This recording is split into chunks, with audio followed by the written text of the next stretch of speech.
Good evening. I call the regular meeting of the Ames City Council for August 13th to order. Good evening, Council. First item tonight is we go right into consent. And the first item I do want to have a request from staff to pull item number 15 for a separate discussion. So I'd ask for that. And then anybody else have anything they want to pull? Mayor, I'd like to pull 14D. 14B. All right. D. I'm D sorry. as in dog. I'm sorry. Thank you. Anything else? All right. Hearing none, entertain a motion to approve consent less item 14D as in dog and 15. So moved. Second. Thank you. Roll call. Becher. Aye. Martin. Aye. Garten. Aye. Nelson. Aye. Corriere. Aye. Okay. Gloria?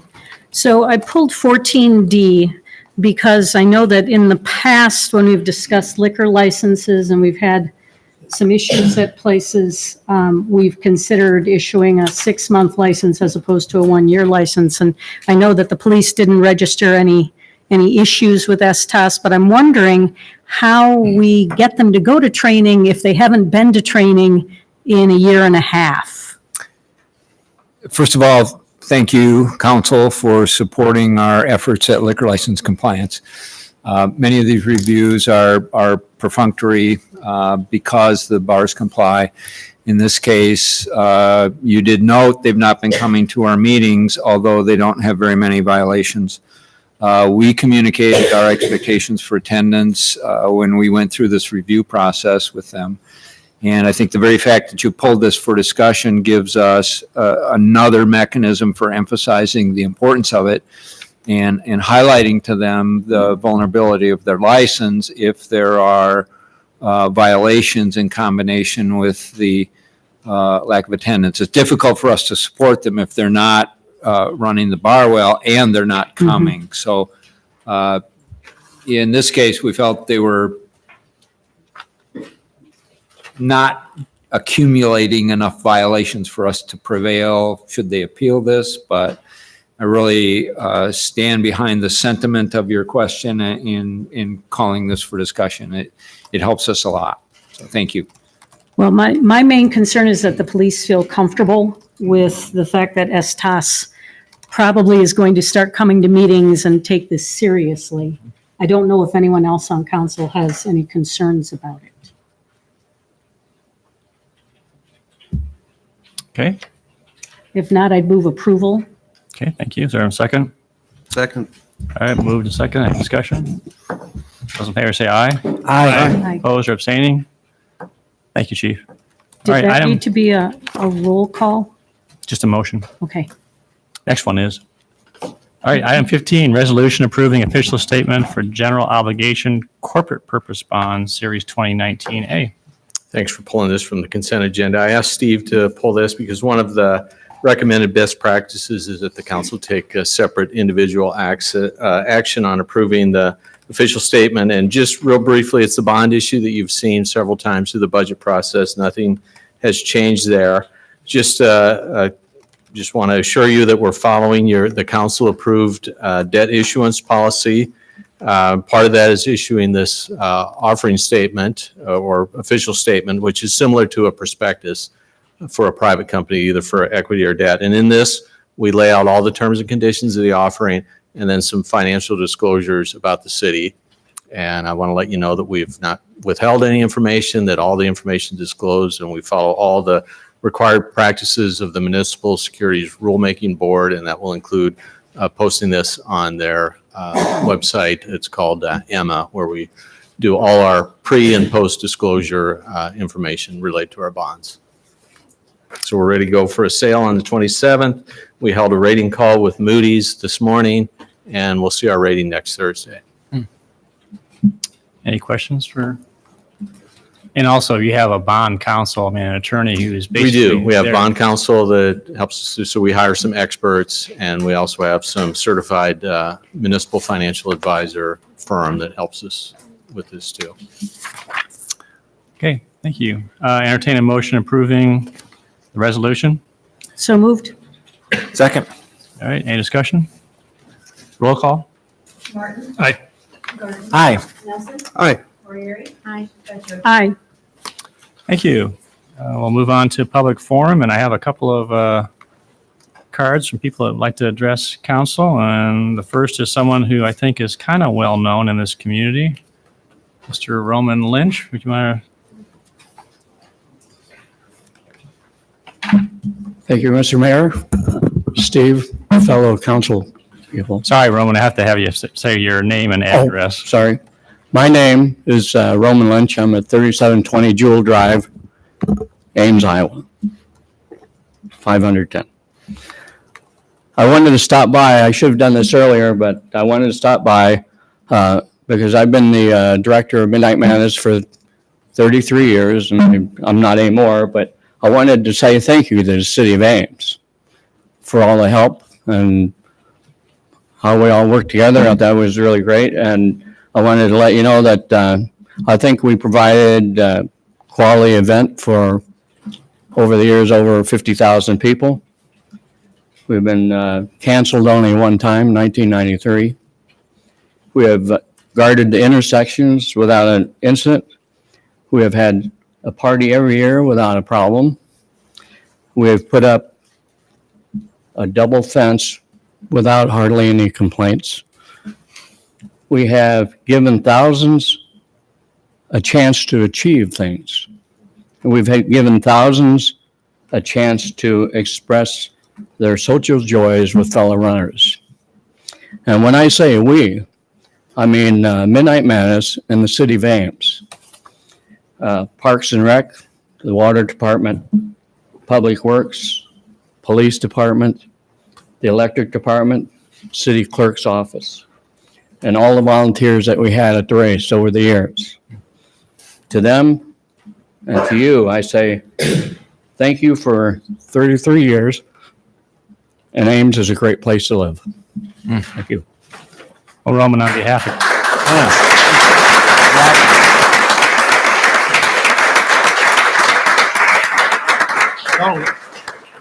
don't leave. I just want to say on behalf of council, thank you for all you've done, because people don't understand how much effort you put into it.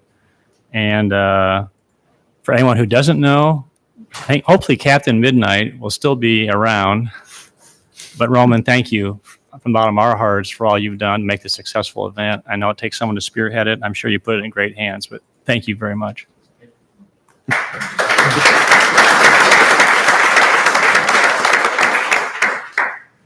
Wish he would have worn his cape tonight. That'd been cool. All right. We also have a card from Bernard Duchik. Is that right? Please correct me if I'm wrong on your pronunciation. If you would give your name and address, then you can continue. Thank you for allowing me to speak. My name is Bernard Duchek. Thank you. I'm with On Communications out of Cedar Rapids, Iowa. We're a fiber to the premise provider in Cedar Rapids, Dubuque, Iowa City, as well as several other small communities throughout Iowa. And we just wanted to come to the public forum to correct some, I'll say, misrepresentation of our interest in providing retail services to the Ames community. So we do that in several other communities. We would be very interested in Ames. Our comments were around, though, if Ames did choose to do a public option, that we work with many communities in that capacity as well. So our real statement is that we can be flexible from providing retail, which we do in Cedar Rapids, Iowa City, Dubuque, as well as working with cities that provide public options like a Cedar Falls, Vinton, where we support that public option that a city may choose to do. So we wanted to make sure we got that on public record. So, because it was misreported in the Ames Tribune that we were not interested in retail. So Thank you. thank you very much. Anybody else in the audience wants to address council under public forum on any item which is not on the agenda this evening? Seeing none, we'll go close public forum, move on to item 34, Healthy Life Center. Steve? Well, as we move ahead in preparation for the bond referendum, which, as you know, will be on September 10th of this year, there's a little bit of work we had to do to make sure we had secured the necessary agreements with our partners, and that is Mary Greeley Medical Center, Story County, Heartland Senior Services, as well as the university for the lease of the site. So I have before you four of those agreements. I'm sure you read them over and you don't want me to go into any detail on them. I tried to summarize some of the major aspects of the agreements. They're all different. The university lease is for 53 years. It has basically the same language we had for the Furman Aquatic Center, but there have been some alterations made to that based on the recommendation from the attorneys from the university. So those are reflected in our new lease agreement. We have an agreement with Mary Greeley Medical Center, which is for 15 years, and their obligation to help pay for some of the operating costs as well as the capital costs. We have the Story County agreed to a 25-year agreement, which they'll help not only with the initial construction cost, but also ongoing payments towards our operational expenses. And then finally, we have Heartland Senior Services, and that's a little bit different. Actually, that agreement has no termination of the term. It has to be terminated by mutual consent of parties. And in that agreement, they're going to pay a portion of the initial construction costs as well as a percentage of the ongoing operations of the facility. Hopefully, the Council Action Forms go into greater detail, summarizing the highlights of those four agreements. So rather than go through them, I'm sure you read them, and it's important that you did read them, so you're not surprised. There are some issues in there that you may agree with or not, but all the parties have signed those now, except for the university. The Board of Regents has approved it. They're waiting for us to sign first and send it off to them. So do you have any questions on any one of those four contracts or agreements I can help you with, clarify?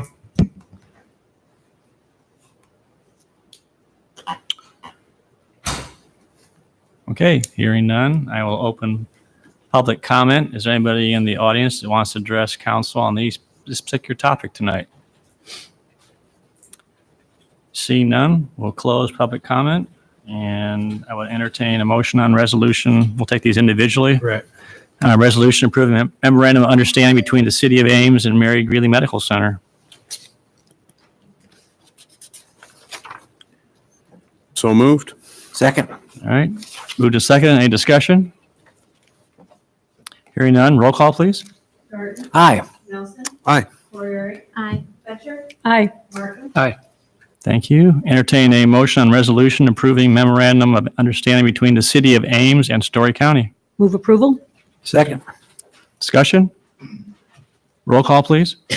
Nelson. Aye. Corriere. Aye. Fletcher. Aye. Martin. Aye. Garden. Aye. Thank you. Entertain a motion on resolution approving memorandum of understanding between the City of Ames and Heartland Senior Services. Move approval. Second. Discussion? Roll call? Corriere. Aye. Fletcher. Aye. Martin. Aye. Garden. Aye. Nelson. Aye. And I'd entertain a motion on resolution approving the lease agreement between City of Ames and Iowa State University for the site. Move approval? Second. Discussion? Roll call? Fletcher. Aye. Martin. Aye. Garden. Aye. Nelson. Aye. Corriere. Aye. Thank you very much. All right, we'll move on to item 35. Mayor, if I could interject Oh, one I'm thing. sorry. Yes. So just watching this process so far, I've been impressed with the support that it's been gathering from council, and I think that the sentiment of council behind this is pretty clear. I would move to ask staff to draft a resolution for council in support of the Healthy Life Center. Second. Okay. Discussion? So just to clarify, and I'm supportive of this, how would this differ from all of the votes that we've taken up to this point, which have been unanimous in support? Is there an extra sort of emphasis this provides? Yeah, I would say it's a symbolic representation. It sort of gathers up the sentiment of our work over the past years on this. And by itself, I think doesn't have force other than to express the conclusion of the council on this topic. Would it be just a statement of general support? Would there be any of our reasons for this as part of the resolution? I would, I think it'd be appropriate to have some whereases in the resolution, but I don't want to draft it myself. I could suggest I'd be willing to work with staff to develop something that could be sent out to council for review, and then we can go ahead and. I just think it's important that there are a number of really important drivers reason why we're all on board with this that I think are important to emphasize in the resolution. It's a great idea. Other discussion? Is that, I'm sorry, did you make a motion? That was a motion. Is there a second? I'm sorry. Okay, thank you. All right, those in favor say aye. Aye. Opposed or abstaining? Motion carried. Anything else? Thank you. Thanks, Keith. All right, we want item 35, presentation from MetroNet regarding fiber to the premises internet service. And just for the, Brian, first of all, we'll call you in a second. Brian's going to go ahead and set the stage first. And also just for information, the public, this is basically a information for council only. And there will be no public input taken tonight. Council will be making no decision. This company has the ability to come in and start doing business as any other company can as well too. So I just don't want to have any false expectations. But we have asked the individuals to bring business cards with them. And so if you have questions for them after their presentation and we're done with this particular item, invite you to meet with them outside in the lobby.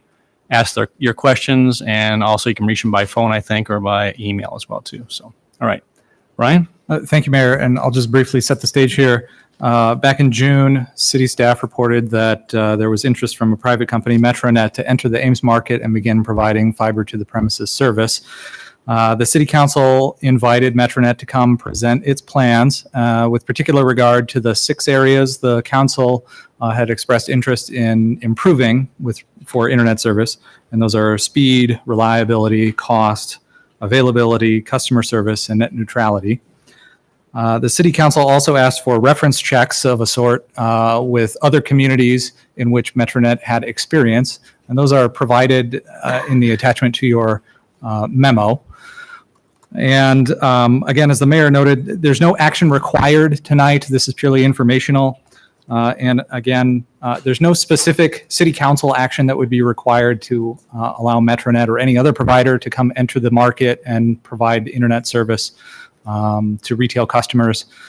They would be accessing the public right-of-way and easements and utility poles alongside other providers of the same nature who already do that through arrangements that we have built in place. So no specific city council action would be required to approve that.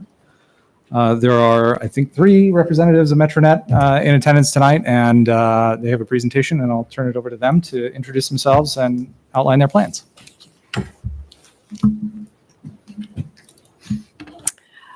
Thank you. Well, good evening, Mayor Hala, members of council, as well as city administration. My name is Kathy Scheller, and I'm the Government Affairs Director for MetroNet. I'm here with my colleague, Keith Glenhart, our Vice President of Communications and Market Development. And we're here tonight to introduce you to our company, MetroNet, a fiber to the prem provider of voice, video, and internet, and to give you information on the excitement that we feel our company can bring with a $20+ million investment in Ames. We believe that we're going to be able to show an impact directly to your residents, and would like to just have that conversation with you in brevity now. MetroNet. MetroNet is a 100% fiber optic internet, television, and phone company that was established in 2004. We started in 2004. We're headquartered in Evansville, Indiana. We started by building out fiber optic deployments into rural communities throughout the state of Indiana.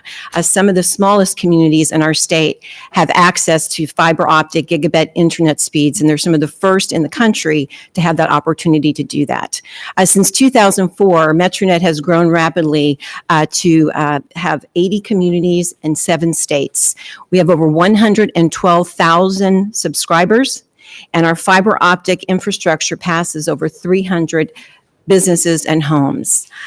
What's interesting about our organization is we have blazing fast symmetrical internet.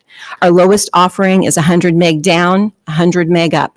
We go all the way to a gig down and a gig up. And if you, in layman's term, what this means is this is a true fiber connection. When I've met with other councils in our footprint, I let them know what we're talking about is the only devices that will be accessing your broadband in your home are yours. And with the way that technology is moving forward, we all know how technology is moving forward. It's a very compelling and exciting opportunity for the residents of Ames to have access to that.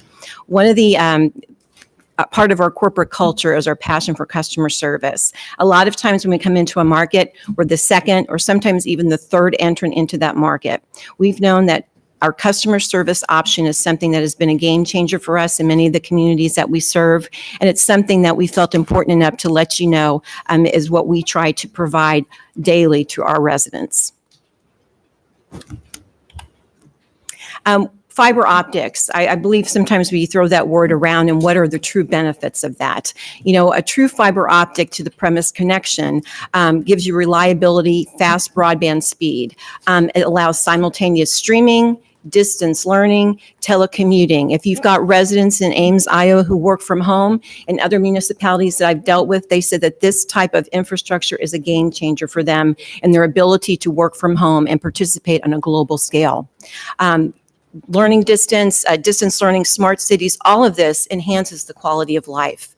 It's future-proof. It's virtually unlimited capacity. One thing I will note is that this is brand new infrastructure. A lot of cities haven't seen this type of deployment or this type of infrastructure build in sometimes 20 to 30 years. When we come into a community, and we will be substantially building out Ames in its entirety in a substantial way, you're going to be seeing our trucks. It's something that we work really hard at working with cities and municipalities on, but this is something that's an infrastructure build. Again, it's the latest technology available, ready for 4K TV, increased video streaming, telemedicine, etc. I like to tell people that a lot of hospitals and such have all the fiber optics that they need. This type of fiber infrastructure to the home allows a doctor in your neighborhood, when he gets that call in the middle of the night, to be able to download that image immediately and upload it back on his way to the hospital. These are the types of technology that are going to be available to the residents of Ames. Just some other fiber benefits that we pulled, and the sources are down at the bottom of this slide. Once someone has a fiber optic connection running by their home where they're able to get a gig, their home immediately increases by 3.1% due to that availability. Only 20% of the homes in the United States have access to fiber of this nature. Competition, we always think it's great in some municipalities, and I'm sure Ames is similar. As part of your due diligence, what you want to be able to offer your residents is choice. And we believe that this is something that's good for the entire market to bring competition in. I think it ups the game in all the cities that we serve. There's better customer service and there is competitive pricing. Keith might want to address, when we talk about the fastest internet Metronet markets have. Why don't you go ahead and speak to that, Keith? Sure. Whenever a fiber to the home provider like us comes into a market, there's an effect on the market in terms of their speed. So as Kathy mentioned, oftentimes the incumbent customer service gets better and their technical service may get better as well as a result. So that competition spurs all good things for the community. But in the markets that we're in, the speeds in general available in that market all go up. And that's good for the community overall. Our speeds usually rank at the top, of course, being fiber to the home, but the entire market will increase as a result. So what does Ames benefit from? Every community that we go into is different across that's the 7-state footprint. But here's some of the things that Ames will immediately benefit from with Metronet. A high level of customer service, an average of 30% higher customer satisfaction scores than peers. Again, Keith, will you address to how this is measured? One of my responsibilities for the organization is to monitor customer satisfaction through a number of means, not the least of which is Net Promoter Scores. So we are very diligent, because we're so committed to customer service. How are we satisfying our customers? And so we measure that constantly. I have 8 different scores that are conducted monthly for transactions that help us get a measure of how we're treating our customers. And when we compare that to national averages and self-reported scores, we are at least a 30% gap over the incumbents that we compete against. So one of the things that translates into, for you as administrators of a city, are less calls in to complain about those things and how they're treated as customers in your community. So. Broad availability, I believe that that was one of your initiatives as well. A substantial portion of Ames household in our initial build plan will be included in our initial build. We have a local presence. We will have a local retail store, local staff, community involvement, and local events. We get involved in every community that we serve, both philanthropically as well as in events. We believe that that's a win-win combination. It allows your community to get to know who Metronet is, and quite frankly, it allows us to get to know the communities that we serve and some of the needs that a good corporate citizen can provide. Superior fiber services, it's the best technology. We offer gigabit symmetrical speeds. We were able to just start doing that. We did that about, what was it, Keith? When did we start that? About 2 months ago.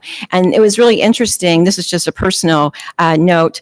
We did that as a company without any upcharge to our customers. We just thought we were a very customer-focused company. We thought that it was time that we provide symmetrical speeds. We did not do that up until 2 months ago, and we just had the opportunity to do that, and it's been very, very popular. Pricing, while there is a slide that shows our pricing, what we like to say, it's attractive, more for the same. So you're going to be accessing fiber optic service, but we don't come into a market to outprice ourselves out. So you're going to get fiber optic connection, and the pricing is going to be similar or better. One of the things I like is there's no long-term contracts. We encourage residents to try our suite of services. You don't have to bundle, get the phone, to get the internet, to get the TV. What we allow our customers to do is get what works for them. Because there's no long-term contracts, they have the opportunity to stay with us or leave. But we're so confident in this infrastructure that we've never had a problem, nor have we ever thought of having long-term contracts up to this point for our residents. We call pass-through video pricing. Keith, why don't you address that for me? Sure. One of the largest complaints I'm sure you hear in many of the cities we deal with here are price increases related to television services. So for our organization in the last 5 years, we've done nothing more than add speed at the same price on our internet services, but television continues to go up because the networks that provide that service charge us more to deliver it. And so again, these are probably complaints that you've heard from the incumbent here in this market. So we adopted a model that said, we're not going to mark up television. We're simply going to pass it through. So if a network charges us $4 per month for that subscriber is going to pay us $4 per month. And so we've eliminated the margin for our television product, passing that through to the consumer to do the best that we can for them as far as containing price increases. Something else that was important I saw in your initiatives was the redundancy and the need for that. We have a great redundancy route and outage communication plan.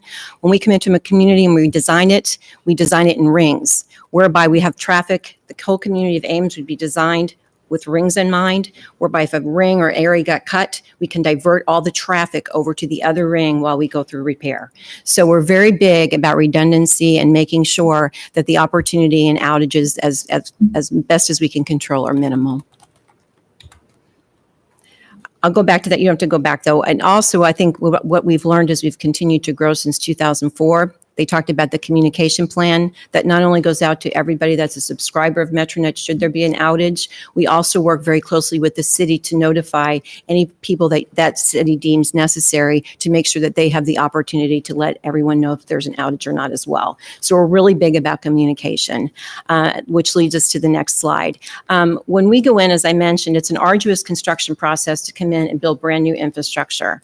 We're very big about doing our best, and as we continue to grow, our construction communication, I believe, is getting better and better. I'm going to let Keith talk a little bit further about that, but this has been something that we continue to improve upon.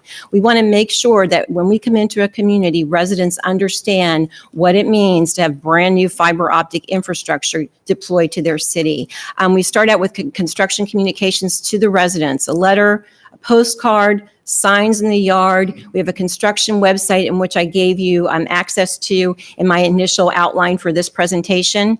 When we talk about responsiveness, there'll be a project manager in charge of Ames. That person has to get back to an individual if they reach out to Metronet with a concern or a question within 24 hours, 24 business hours. So if someone calls in on Monday and says, I have a dog fence, I got the sign that you're coming into my yard. And he calls at 2 o'clock on a Monday. By 2 o'clock on a Tuesday, that person will have a call back and say, we can give you flags to locate that, but they'll get that response. And right now we have a 95% response rate to that end within 24 hours. Now, of course, if there's something major, and that's Monday through Friday, so if they call on a Friday at 3, they'll get back to them on a Monday at 3. But of course, if there is something major, we roll trucks 24/7. Keith, do you want to talk a little bit more about it, the ticket process?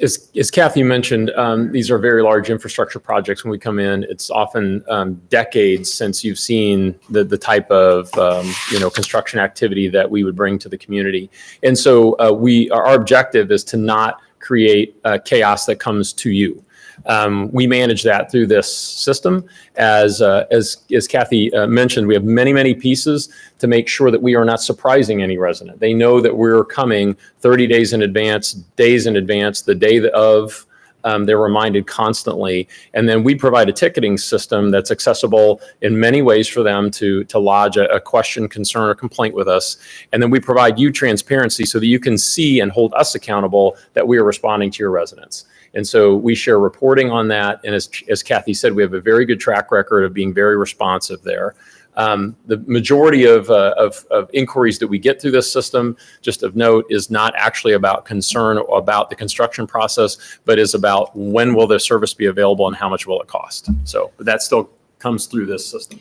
And finally, something that is important that goes along with this communication plan that I found to be very effective is with city staff. We have a meeting once a month in our municipalities now, whereby the tickets that are created are actually reviewed with the city staff every month, to Keith's point, whereby we're letting them know that we're accountable for any complaints or what those tickets look like. So we're very committed to being accountable and responsible for anything that comes through, and sharing that and being translucent and letting you know what we're getting. I will just mention this, prior to construction commencing, what we do is go in with the city and get direction from leadership as to who in the city would answer the phone or get information, and we do a training with them on the construction communication process. So that's another layer. Anything we can do to educate your citizens on how we're coming into the market to build this infrastructure has been very successful. And the communities that we have done extremely well in are the ones that we work with on that education process. We're not asking the city to say, oh, buy MetroNet. We're trying to educate the public on what an easement is. What is the public right-of-way? Many people do not know what that is. And so that's the purpose of that whole construction communication process, and also to hear their questions, concerns, or comments. Go-to-market plan. How do we get our name out there other than getting involved in the communities in which we serve? We want to do consultative sales with those people when the time is right. Not during the initial construction, after people are able to get services. We believe in a consultative sales process because not everybody needs the same thing. We're going to go in and we'll have people go in and talk to residents about, do you want, what are you needing your infrastructure, your fiber optics for? Do you need 100 meg? Do you need a gig? We're going to work with you on that. The other beauty about this is, let's say someone starts out with 100 meg and decides they want to continue to increase. All it takes with fiber optics is the turn of a dial, and we can move that resident up. We have a website that I also gave you access to in my initial outline for this presentation. They can go online and sign up. They can find out when their address is ready to go for MetroNet. Also on that construction communications website, there's frequently asked questions. We're always trying to get residents and businesses alike to ask us questions about their service and how we can best impact them. Customer service, again, we will have a retail presence here in Ames. We think that that's important. It allows people to come in, test drive the speeds that actually occur with a fiber to the prem deployment. And so we're really trying to really refine that and even be more present for your residents. Pricing. So this is the pricing that we have now, and I'll let Keith talk about when we go into a new market, what we typically do.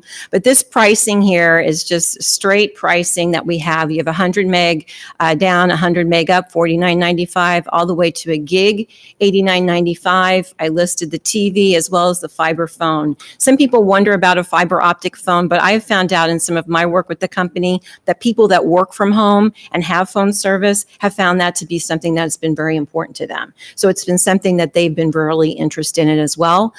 Keith, why don't you talk to the fact that how we have some specials when we first go into a community, but the prices will never increase what you see there. This is what we would call rack rate pricing. So these are the prices post promotion.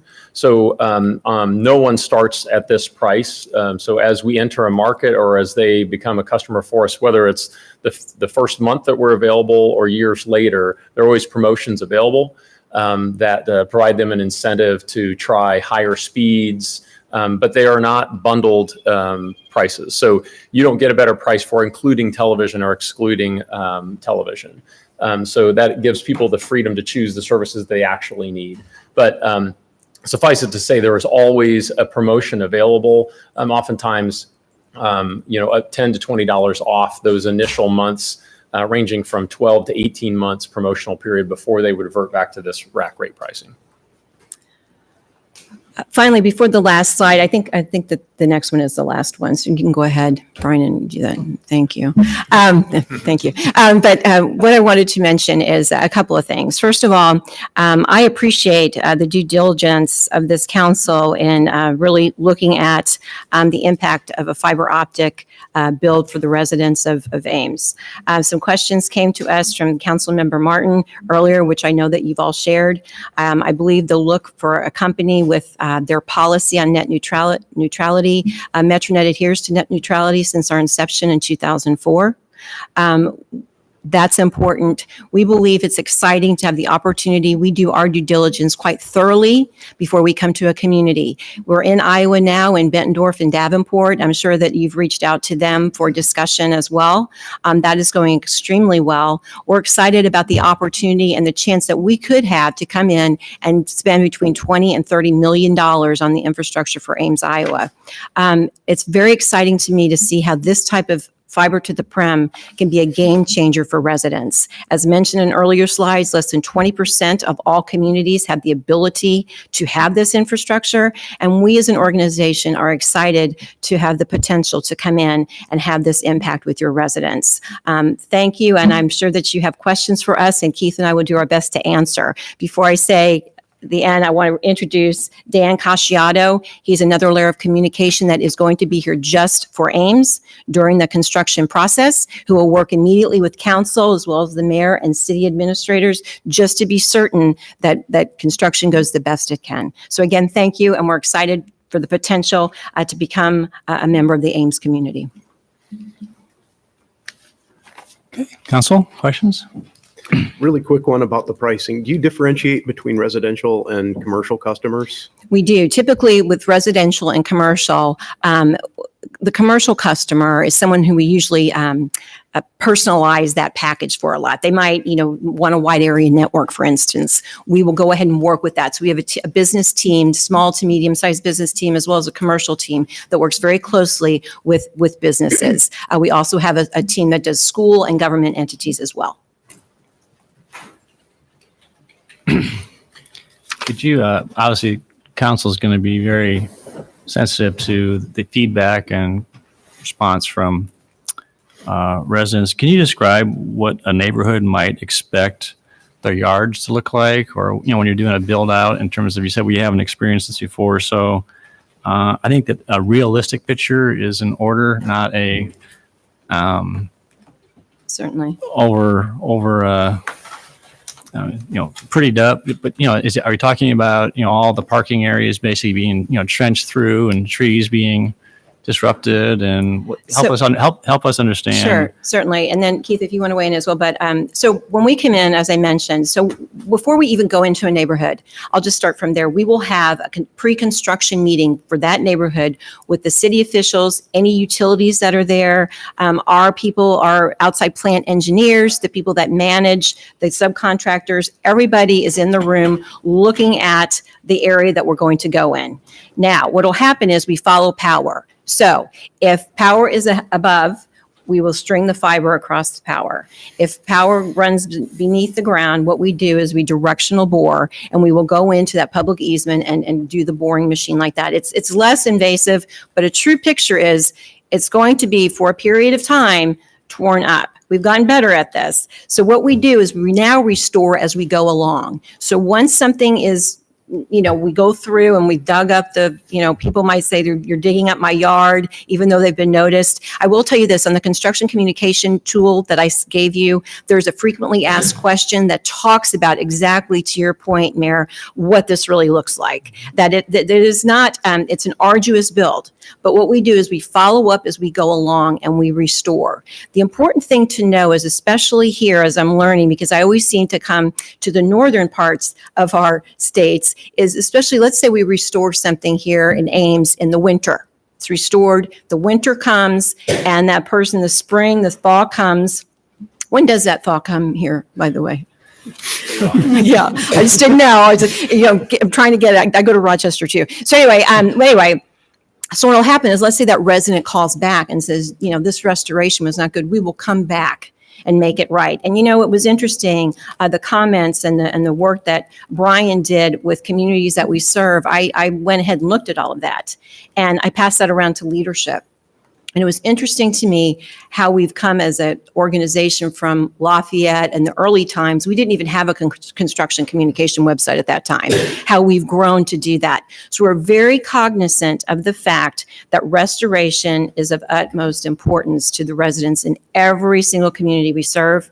One of the things I did take away from that information was how fast we respond when city asks us we need some help in a particular area. We're very cognizant of that. But it is an arduous build, and it's not like an incumbent comes and hooks your house up to the house. We're going and putting brand new infrastructure in. So I appreciate you bringing that up, because it is arduous. Well, I think pictures would help too. If you had some pictures saying if we're going to dig a pothole in order to do a bore or whatever. That's a great question. And we do, so I spend time in the field regularly observing the construction process. We do have 2 videos on our website that are available to help people understand what it means to have activity in your easement.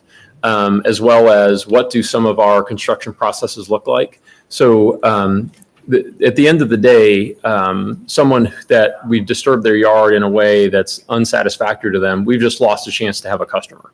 And so it's in our interest to resolve those things quickly. And so, I know what we're saying to you today, can be easily written off to lip service, but we treat these people like the customer that we want tomorrow.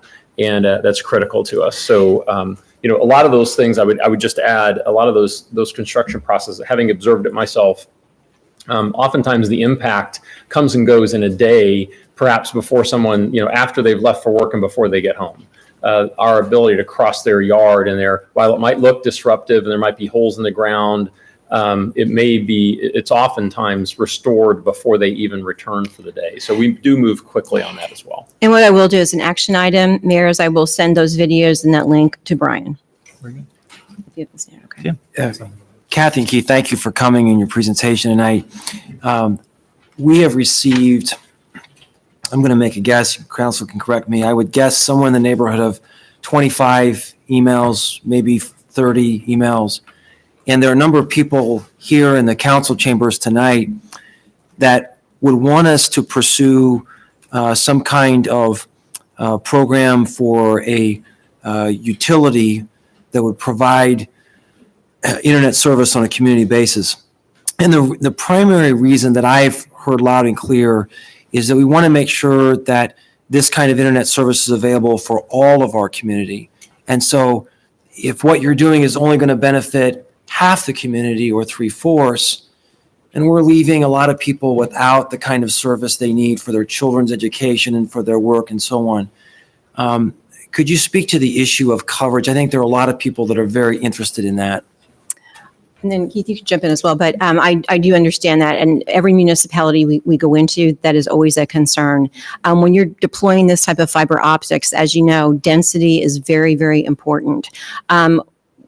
Personally, I've been to every community that I've worked with, I've never seen us go in and build less than 80% of that community. So it is a substantial build all the time.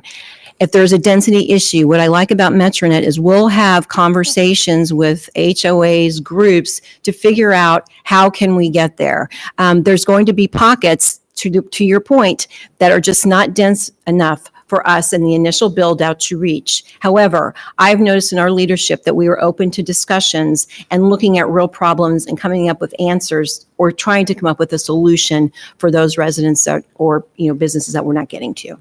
So if you think about the communities you're in, what would be the highest level of coverage?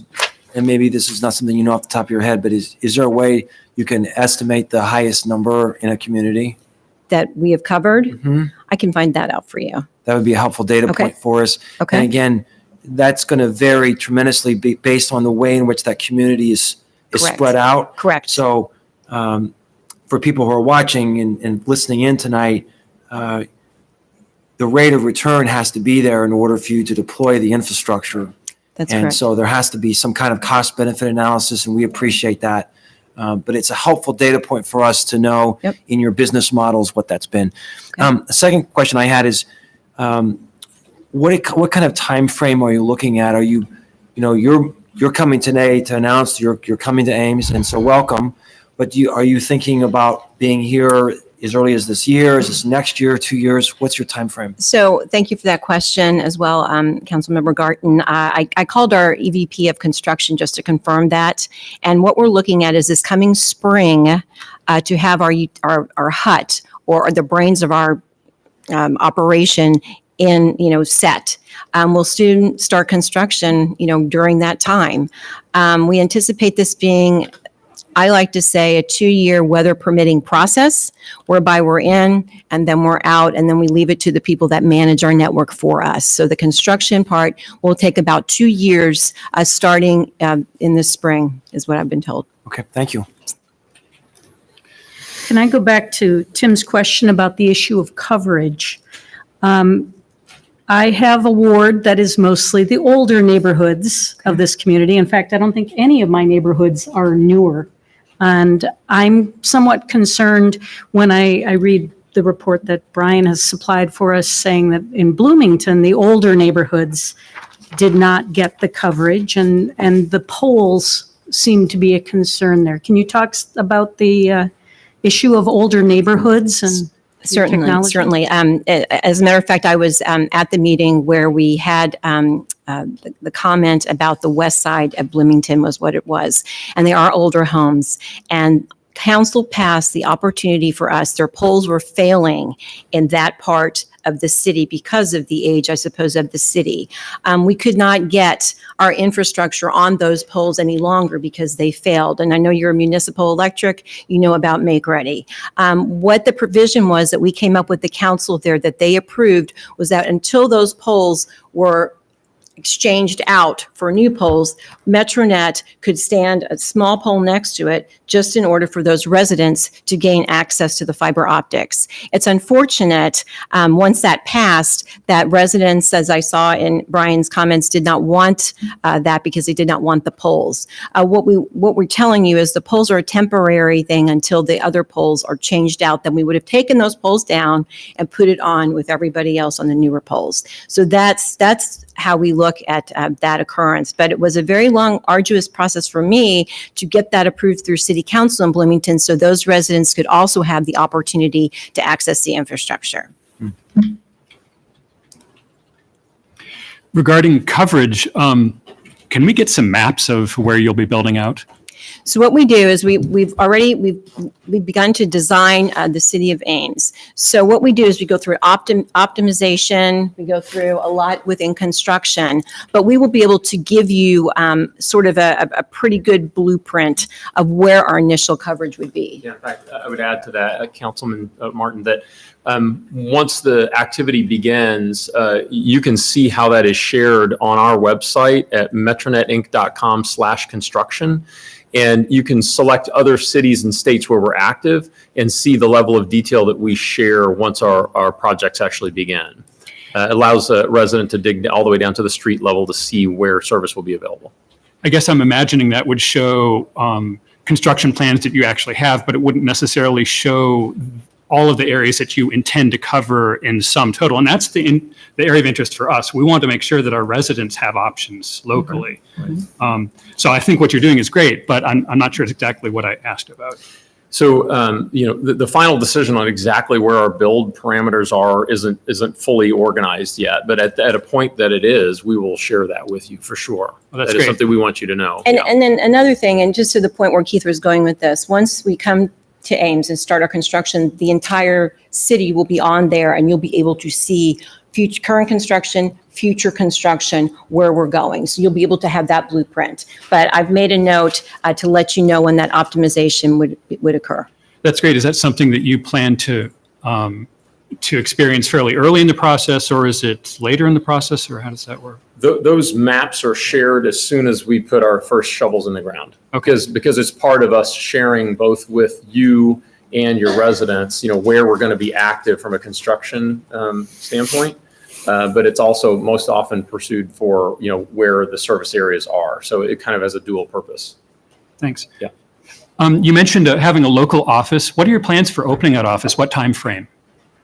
That office is usually open and operating approximately a month before our initial services are available. So as Kathy said, even though the construction process might take up to 2 years, weather permitting, we will start releasing neighborhoods in the early months of that construction period. And so as soon as those first areas start to come online, our retail store would be open and operating. Very good. I have some technical questions too, if you don't mind. Sure. Well, I guess first is, how do you ensure, well, you're offering some very fast service between you and the endpoint customers. But then, of course, all those customers want to get to the broader internet. What do you do to ensure that you actually have the back-end capacity to serve all those customers with their aggregate demand to get out to the rest of the internet? That's a question that's probably for some of our engineering team in the details of that. But suffice it to say, the fiber optic system, I mean, the whole basis of fiber optics provides incredible bandwidth that doesn't cause the upstream, downstream kind of issues that you get with copper-based systems. And our friends in the room, I'm sure, would attest to the same thing, the technology that they're using as well. The bandwidth is incredible. So even though nodes or actual streets or neighborhoods that concentrate that service into one path out of there can get condensed and slowed down, kind of a water pressure type analogy. If everybody is taking a shower at the same time, your water pressure is going to be down. Fiber optics pretty much eliminates that. Yeah, I'm sorry. I think I wasn't clear in my question. I understand that the fiber optics have enough capacity for everyone to talk to each other in town and beyond. But I think as an internet service provider, you have to enter into contracts with backbone providers that actually ship things offsite. Yes. And so, I mean, how do you, I'm not asking for the technical details here, but generally customers have no way to know how anything happens on the back end. And when things are slowed down, they don't know whether it's a neighborhood environmental issue or a city level issue, or maybe it's just that all the students have come back and there isn't capacity to get from your central offices out to Netflix or wherever it is people are trying to go. So let me ask the question this way. Do you, what can you say about providing that capacity? Does it ever get congested at that level? I guess the simplest answer is we don't experience that problem. Okay. We do not experience, and our customers do not experience that problem. Now, I'm not going to say that we don't have service interruptions, but those things are often caused by actual impact to the fiber optics. Yeah. A construction project where somebody failed to, locate beforehand and a backhoe, hit a fiber optic line or something like that. That might be an actual impact. But the things that you're asking about, and I'm sorry, I didn't understand your question initially, we don't experience that. That's great. Okay, Yeah. Thanks. Yeah. That's what I was looking for. On your website, you actually do have posted your acceptable use and privacy policy and your terms of service for, it looks like, most of your customers in the country. Are those the same sort of terms that we would expect to see here in Ames for the customers? Yeah, yes. Yes. Good. And so I guess when we had an exchange about the question of net neutrality, and you mentioned this earlier, and I think I just want to remind the public, remind council what the idea of net neutrality is. It's the idea that the service quality of the content coming to a subscriber shouldn't depend on what the content is, right? It shouldn't matter whether I'm looking at CNN or YouTube or anything else, I get the same sort of service. So can you just characterize your high level position on net neutrality? You said you adhere to it, but what do you mean by that? Well, since 2004, the clause you're talking about, so we knew where you were going with Yeah. that was just a placeholder for the future. Our organization has never invoked that, whereby we are not concerned about the end user. So we do adhere to net neutrality, and we've done so since 2004. In the foreseeable future, we're a customer-based, customer service-oriented organization. To that end, we don't see that being a problem for our capacity to deliver what you're talking about to your residents. So is it fair to say that you adhere to the principles of net neutrality now and always have? Correct. And your legal agreement says that you can change your mind about that, but you don't plan on that happening. We don't foresee any condition that would drive that. That clause is if there was something that is completely unanticipated that would put such a incredible strain on the system that we had to increase our infrastructure, and it caused us to have expense for that. And so it is an unforeseen thing. Again, we've not acted on that and don't foresee acting on that. Okay, I get it. Thank you. And so you've talked a lot about your construction rollout, and I really appreciate the effort you're putting into that. It looks like you've gained a lot of experience over the years, and I'm sure every build is different. But of course, we also recognize this is going to be a big project for the city. It's going to be disruptive. We want to do whatever we can to make sure that the inconvenience is minimized and it's as efficient as possible. So during the build, it would be really helpful for us as a city to have a single local point of contact for issues. Is that something that you've already designated, or? Yes, that is. And that's that Dan? will be Dan Yes. Cacciato, yes. Thank you very much. That's perfect. And that really, Councilmember Martin, has come into effect, and what we've learned, that the importance of having council members, if one of their constituents bypasses the construction communication tool, where can you go with that issue or that conflict? And that would be over to Dan. Great. Similarly, we're hoping that we'll hear from our own staff about how the project is going and what load it's putting on the city staff and the neighborhoods here as the project happens. I guess my question, this is something I discussed with the mayor and some of the staff earlier. Would you be willing, if any real significant problems arise, would you be willing to assist the staff in coming and explaining those problems to council if that ever becomes necessary? Hopefully it won't. But Absolutely. That's something you would do? Absolutely, 100%. Great. That's great. Okay. Any other questions for? I guess I have one other question, and maybe there's no good answer to this. It seems like in other places that we've seen in the report, there have been issues with the subcontractors breaking power lines, cutting gas lines, cutting telephone lines. Has that improved, or is that a location-specific problem with contractors? And what kind of control do you have over quality control of those subcontractors that you use? Councilperson Betcher, thank you. That's a great question. And so that has improved greatly over the years, as Kathy has explained on the construction communication plan is a component in that. How we work with our contractors, they're always clearly marked as Metronet, individuals. First of all, we don't try to leave our contractors separate from our organization. So we want to own those things. But the short answer is we don't hit what we know is there. So oftentimes, perhaps some of the things that you're reading from Brian's reports that he gathered is record keeping on utilities parts. And that's not to say they are not good record keepers, but older infrastructure that was never documented. Challenges with locates that perhaps were off, by a few feet. So when we know it's there, we do not impact those things, nor do our contractors. And the important thing to note is this, again, I mentioned that this has been a company that has grown tremendously since 2004. To your point, those subcontractors that don't follow our strict protocol will be let go. So if there's something impacted, as far as I'm concerned, we've deployed millions and upon millions of feet of fiber optics. As far as I'm concerned, as far as our leadership is concerned, one hit is too many. And our safety record has been, bar none, for the amount of work we're doing, quite well. And I just wanted to make sure that you understand that we really have the zero tolerance for subcontractors that are not adhering to our protocol at this point. Yes. I might add, safety, as Kathy said, safety is paramount. Sorry, would you step to the mic, because we have people are watching on TV and they couldn't Safety hear is paramount to what we do. Obviously, the most important thing is gas. And as Kathy pointed out, if a contractor is negligent and hits a gas line and was negligent, they're fired immediately.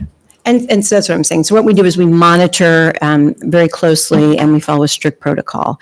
And it's important to the point, Dan will be in Ames to work with council members. We're happy to come and report monthly, whatever, to council how we're doing.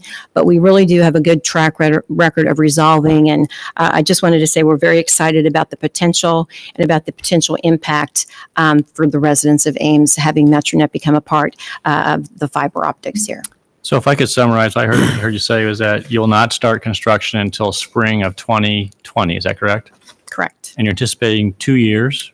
Weather permitting. Weather is perfect in Ames. We'll pass resolution on that. So, and you said that you would start offering services a month before services available. Is that like a year or a year and a half into the build, or? Excuse me. So as we build, so we're going to bring our HUD in. So that's the brains of our operation. So typically what we do is we start to light up the neighborhoods around the hut and work our way out. And so that was the point where I said, before we start in any of those neighborhoods, we're going to meet with the appropriate city staff and go through that. So we'll start bringing customers on as soon as those neighborhoods start to get lit up. So it could be 6 months. Could be 6 months. Okay. And last point, you're running fiber all the way to a person's house, and then they're responsible for anything inside the house. Is that correct?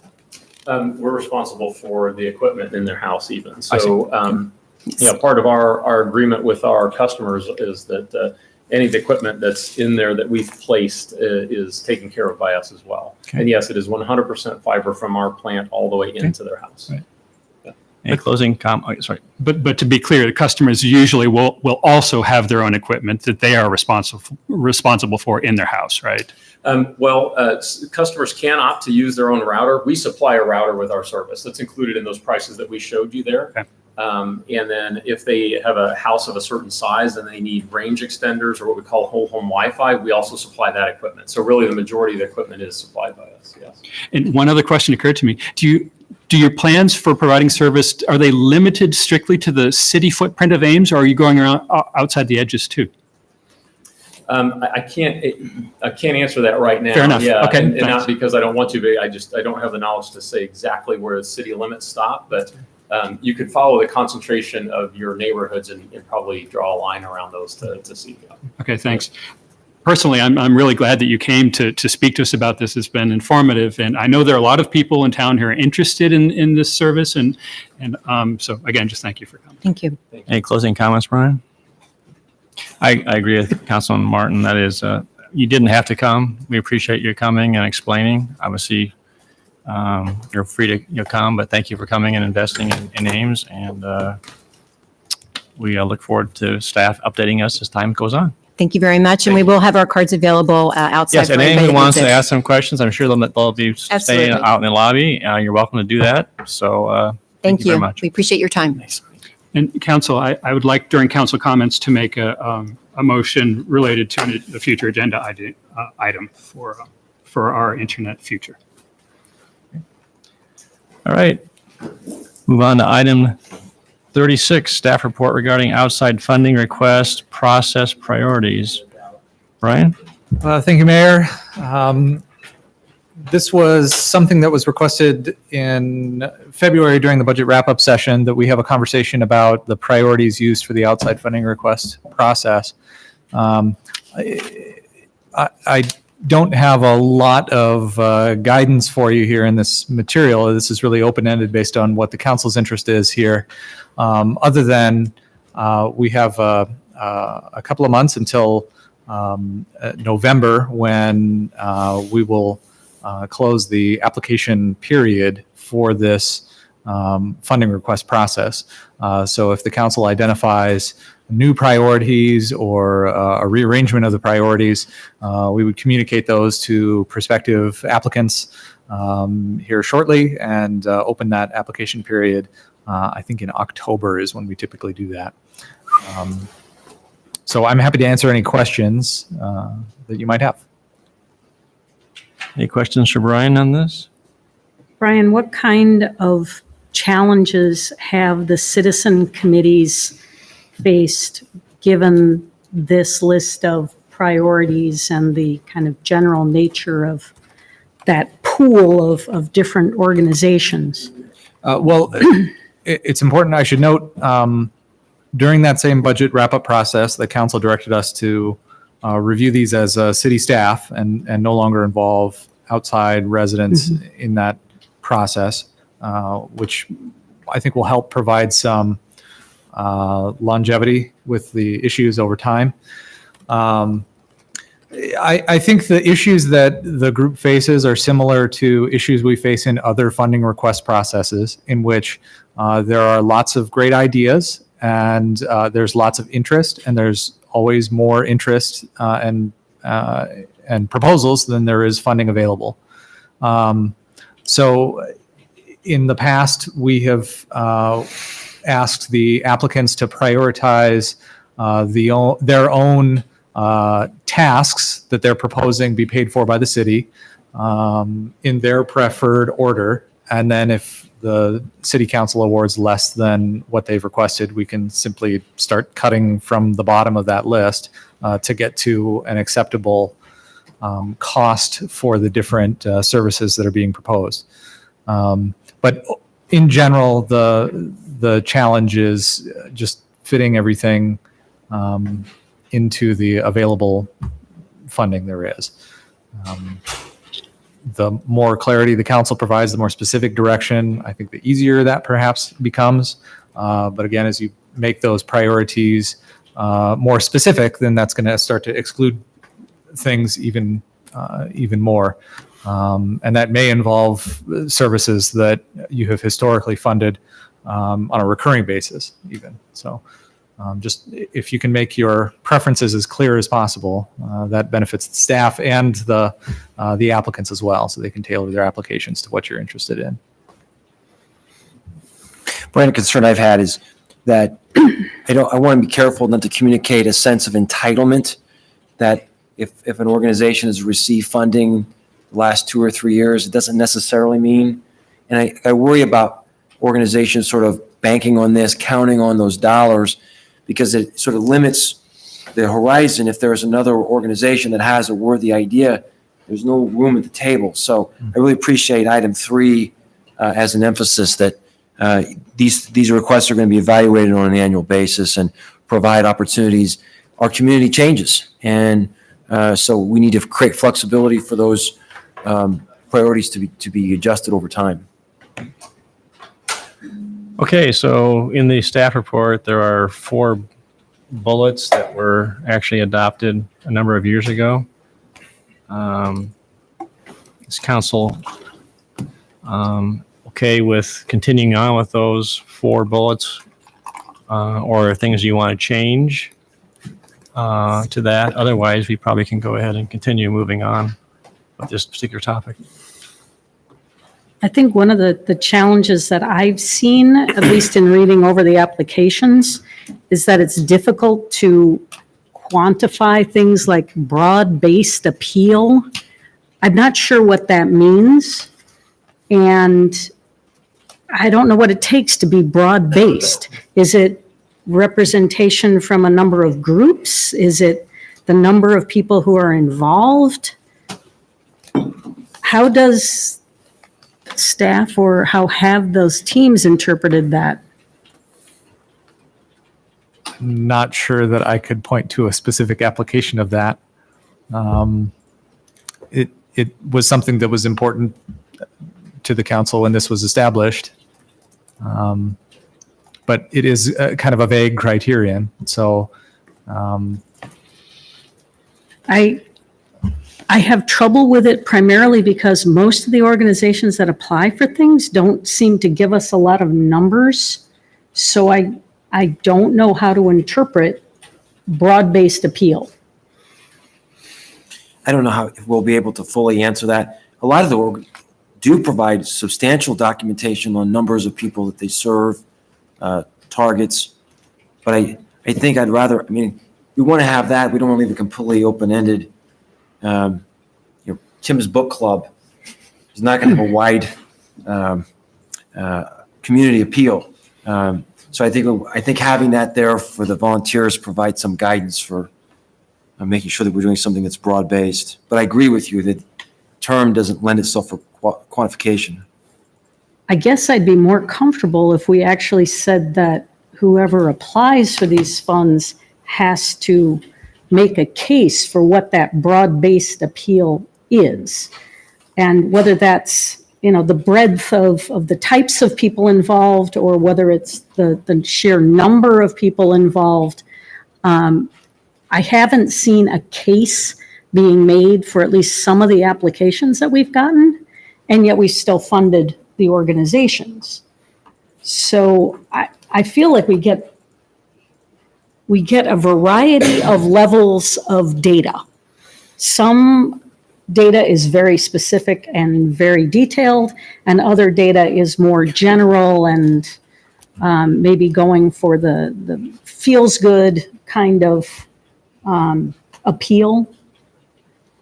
And I know that we've talked about being more data-driven in other cases, and I wonder if there's a way that we can make this process at least a little bit smoother so that there's the same expectation. Now, I recognize that because the process will be starting not so long from now, this year might not be the time to say, we need to have data in order to fund you.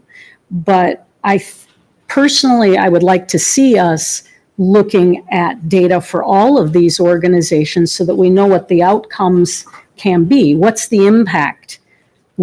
Quantifying that broad appeal in some way, perhaps starting in a future calendar year, maybe next year, or fiscal year, I should say, so that the organizations that don't currently put in applications that have a lot of that data would have the opportunity to figure out what kind of data they could acquire and how they might start accumulating that information. I don't know if staff would find that sort of data helpful or not, now that we're not using the citizen team to do the evaluations. if that was a piece that was incorporated into the application, and if the council said that kind of data is important to them, then yeah, we would incorporate that into our evaluation process, of course. So do you need something from us? I think I Lori's think a got a motion good point.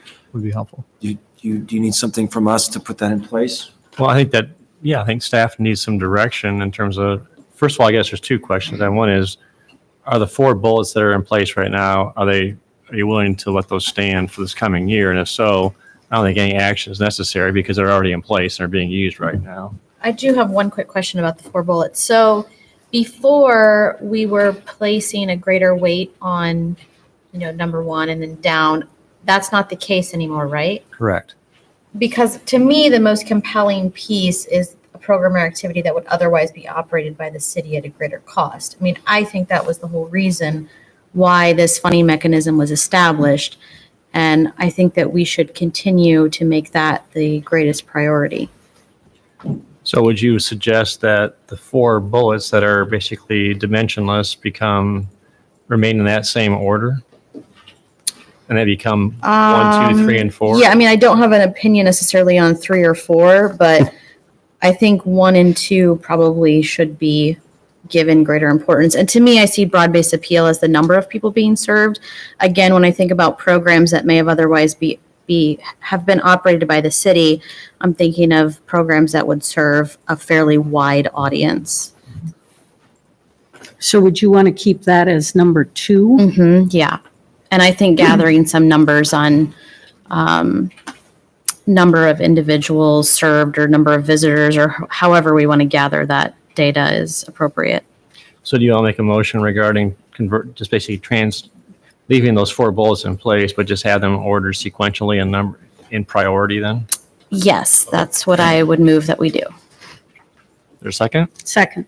So just to clarify, I was looking at this item 3 on page 2. This is actually one that we could add to the list that addresses the issue of grandfathering. Is that a value that we would want to incorporate into that list? Amber, what do you think? Yeah, I mean, is that not indicated in the application already? I thought that there was some. It is not a policy. Right. This is a concept we've tried to apply, right, where each request needs to be justified every year. That just because it was funded in the previous year doesn't necessarily, that in and of itself isn't a justification to fund it next year. If you want to make a stronger statement about that to the organizations that apply, that might be helpful. And we could incorporate that into the criteria in the instructions and application. I sort of feel strong enough about this that we don't communicate that this is going to be a necessary long-term funding stream. Amber, would you be willing to accept a friendly amendment that we would add this even at the bottom of the list, just so that it's on the criteria? Well, just before you, Sure. the way it's written is preference will be given to requests that achieve any of the following. To add that to the end would seem to be contrary to the intent. It would seem appropriate for council, if that's what you want to do, is make that as a separate motion. That would just say that it would be included as part of a policy. That way we keep it clean. That's fine. That way. Yeah. So it sort of sounds to me like you identified 2 that you thought were most important in that order, number 1 and number 2, right? And maybe we have 2 categories. Those are the most important, and other desirable characteristics include, and then a list of other things that aren't ordered. All right, it's starting to get muddy here. We have, right now, there's a motion on the floor that the 4 bullets would actually become sequentially numbered, and that would be the order of priority for staff, 1, 2, 3, and 4, as listed on page 1. That's the motion right now. So to go ahead and scramble it, it's going to require either a rescission of the motion or voting it down and having a new motion. Amber, would you be open to a friendly amendment that says that the second bullet would be requests that have a broad-based appeal to the community demonstrated by what, number of participants or data on? I'll let staff figure out the wording, but yeah, something to that effect I think is fine. Okay? You're amenable to that? Yes. Okay. All right. So let's vote on you're going to vote on the motion then as amended. Those in favor say aye. Aye. Opposed or abstaining? Nay. All right, motion carried 4-1. All right, is there anything else regarding, Tim, regarding your, regardless of the criteria, no requests are grandfathered? I don't know, Brian, in what form should we be looking for this as a policy that we adopt as a council, this item with respect to grandfathering? You could include it in the, you could make a motion to adopt a statement to that effect in the instructions and criteria. Okay, then I'll move that we adopt item 3 in the, what'd you say? Instructions and criteria. Instructions and criteria with respect to grandfathering. Second. All right, move to second, discussion? Those in favor say aye. Aye. Opposed, abstain? Motion carried. Gloria, are you satisfied with the addition to the Amber's motion to satisfy the data for this year or not? I think for this year, that satisfies my concern. That's the one that's the vaguest to me. Okay. I had one other question, which is not a motion. When we had the discussion back in February about this, there was some question about whether all of the groups that we funded belonged in this group, this category of outside funding requests, specifically the Community Academy, which was an educational endeavor, and whether that belonged with asset, like raising readers or one of the other more educational groups. And I don't know whether staff has thought about that at all, or we haven't done anything with it since that time. I don't recall that there was a specific direction about that point, but it's important to remember Asset has a process to become eligible as an asset agency first. And that has certain deadlines and criteria you must meet in order to be eligible. And then subsequent to that, an agency must apply for funding. And so that's a process that needs to take place in the spring. About a year and 3 months before you would actually receive funds. So if that agency met that criteria, they could certainly go through that process. Asset as well is another area where funding requests and the number of agencies trying to get in the door and trying to find sources of funds are increasing. And the asset funders are having conversations about that and how to grapple with that reality. So there is that opportunity. However, the reality is very similar to this pot of money in that there's more requests than there is funding. Do you have any insights on the nature of that organization and its appropriateness for asset or the outside funding requests? I don't know enough about the organization to make that determination. I don't believe that it applied to become an asset agency. No, I suspect it wouldn't have, yeah. But if the organizers of that group wanted to go and consult with the asset administrative team about eligibility, they're certainly welcome to do that. Well, I don't know. I have concerns about that group because it seems to belong with the other more educational groups that are part of asset already. But I don't know whether our categories are hard and fast enough to really say that. And I don't know whether they would qualify given the asset requirements. It's my understanding and recollection that they were funded for 1 year so that there wouldn't be this potential recurrence and that they would have to basically substantiate why they would be asking for funding in the future. I think that gives council more leeway to determine, because it was determined on what they're going to do. And that, to Amber's point, is that they did some work that we would have done otherwise in terms of trails and maintenance and the like that we saw as being a benefit as well as being educational. So to start throwing them into asset might give them a different reason for existence. So do you want to do anything with this, or should you just make it so noted and move on? Well, I don't know what the thing would be that we would do. Clearly this year, if they make a request, it would be in this pool of money.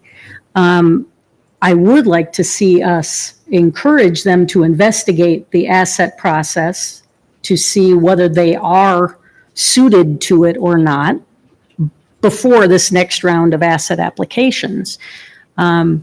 So I guess I don't know, would staff be able to get in touch with them and talk to them about that? Well, We don't know that they're even applying for money from us. Well, yeah, that's true. The timing is such that you can wait to see if they would like to apply for funds through this process again this fall. And you would be able to decide whether to grant such funds in the winter, several months before they would need to make a decision about whether to pursue the asset process. So we could hold off. You could hold off until February once this funding pot shakes out, and then decide how you want to proceed at that point. I guess that's fine with me. Well, and also just as remind council that there has been some discussion and some expression made that our asset pool of funds is going to become more constrained as time goes on. And so throw more organizations into the asset means we're going to have to go ahead and reduce funding for other agencies, whereas doing the way it is right now allows a little more flexibility and protects that pot, not protects, but that pot can stay for what's currently in those areas. And we got some major change, or not major, we have changes coming anyway, as it is. So, all right, ready to move on? Okay, thank you, Ryan. All right, let's move on. Item 37, staff report regarding regulation of massage establishments. Brian and Tashik, are you participating, or is it just Brian? So.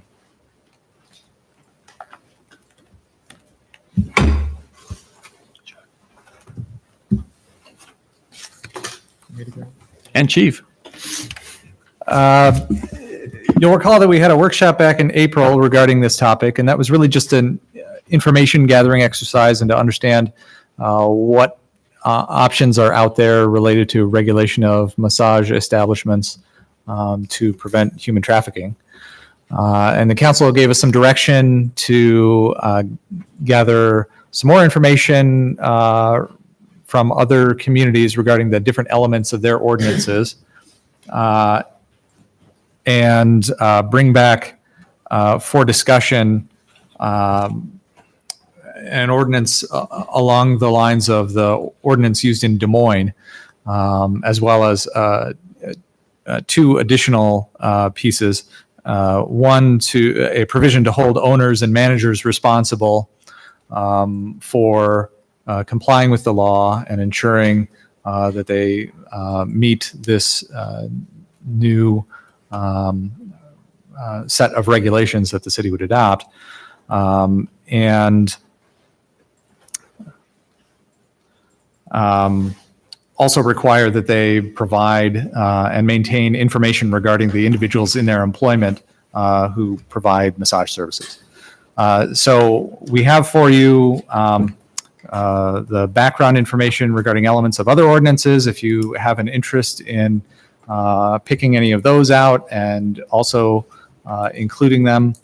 Otherwise, the staff recommendation would be to direct us to draft an ordinance using the Des Moines ordinance as a model, include requirements similar to Davenport and Iowa City related to providing information regarding the business and employees upon demand by the city, and then also a requirement to designate a manager in writing who will be responsible for the compliance with that ordinance and providing information.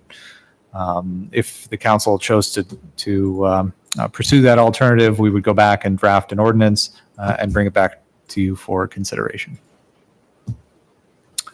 Questions? Is the manager suggestion the same as what we've seen elsewhere where it would be a manager in Ames?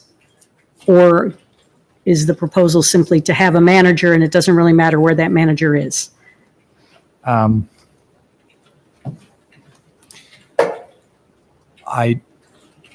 don't know that the other ordinances specified that it be somebody in Ames. It certainly could be written to do that if that was something you wanted to pursue.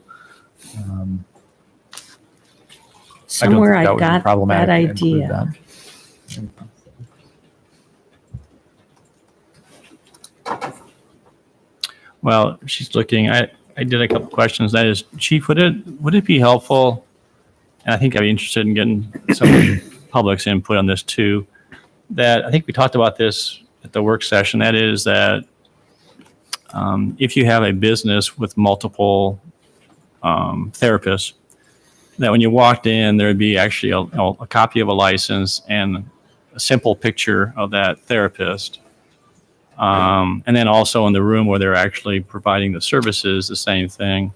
I'm just trying to think of ways to minimize the invasiveness to the establishment, that if a police gets a complaint and they walk in and you count 5 licenses and see the pictures and you count 6 people and one person's picture isn't there, it automatically it's just more or less trying to help to try and minimize what could be deemed invasive, but also help law enforcement quickly, do a spot check. Does that ring a bell? And would that be helpful? 'Cause I don't want to necessarily provide more paperwork, but I tried to check with, a couple of therapists, and they just seem to think it's fine with me because, I'm not worried about that. But what would be helpful for the police department to help minimize or to help expedite and validate versus trying to go through files or paperwork, whatever? Right. So several things we like about the proposal coming forward to you.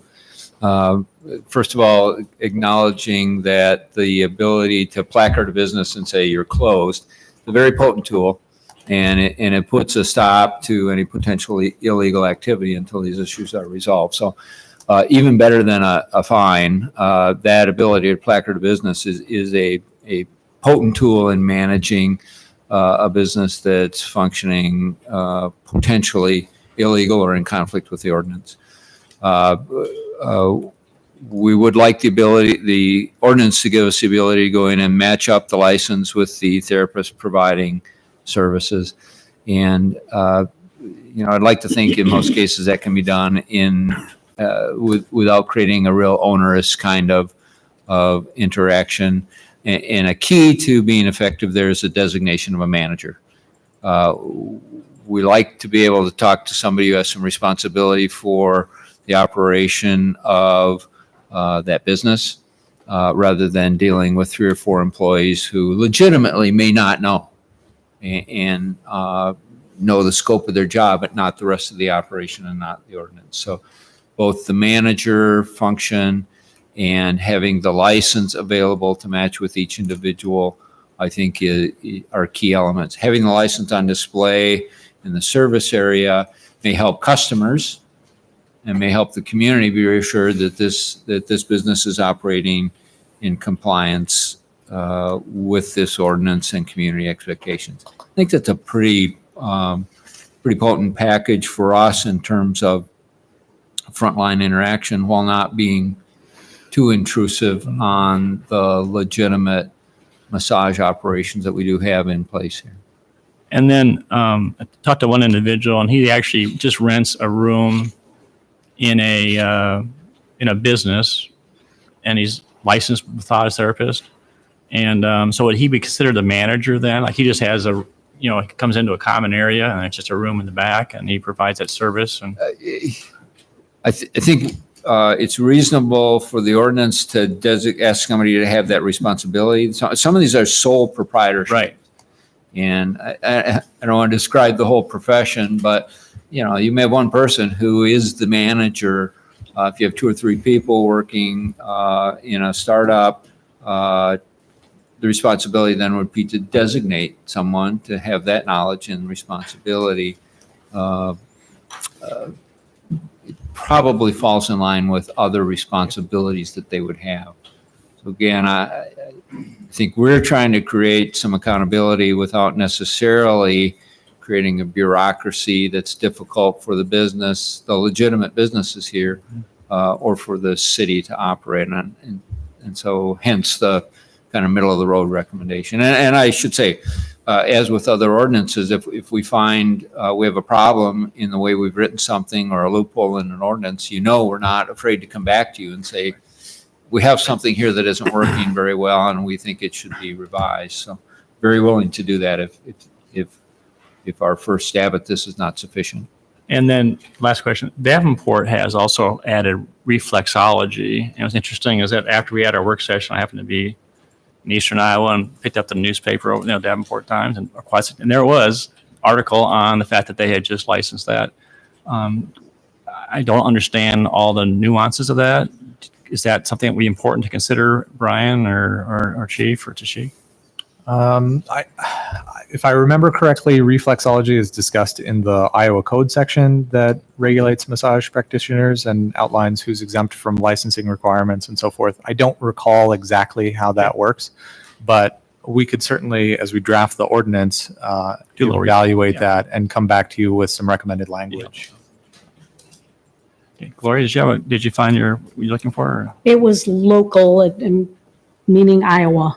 Okay. Not Ames or a city in which the business is operated. And as a follow-up to that, if, were you sort of imagining that the ordinance that you would draft under this direction would, regardless of whether the manager is required to be in Ames or Iowa or wherever, if you can't find a manager, you would still be able to take action against the establishment, right? So it might not be that important, right? If the manager vanishes, then you can take action.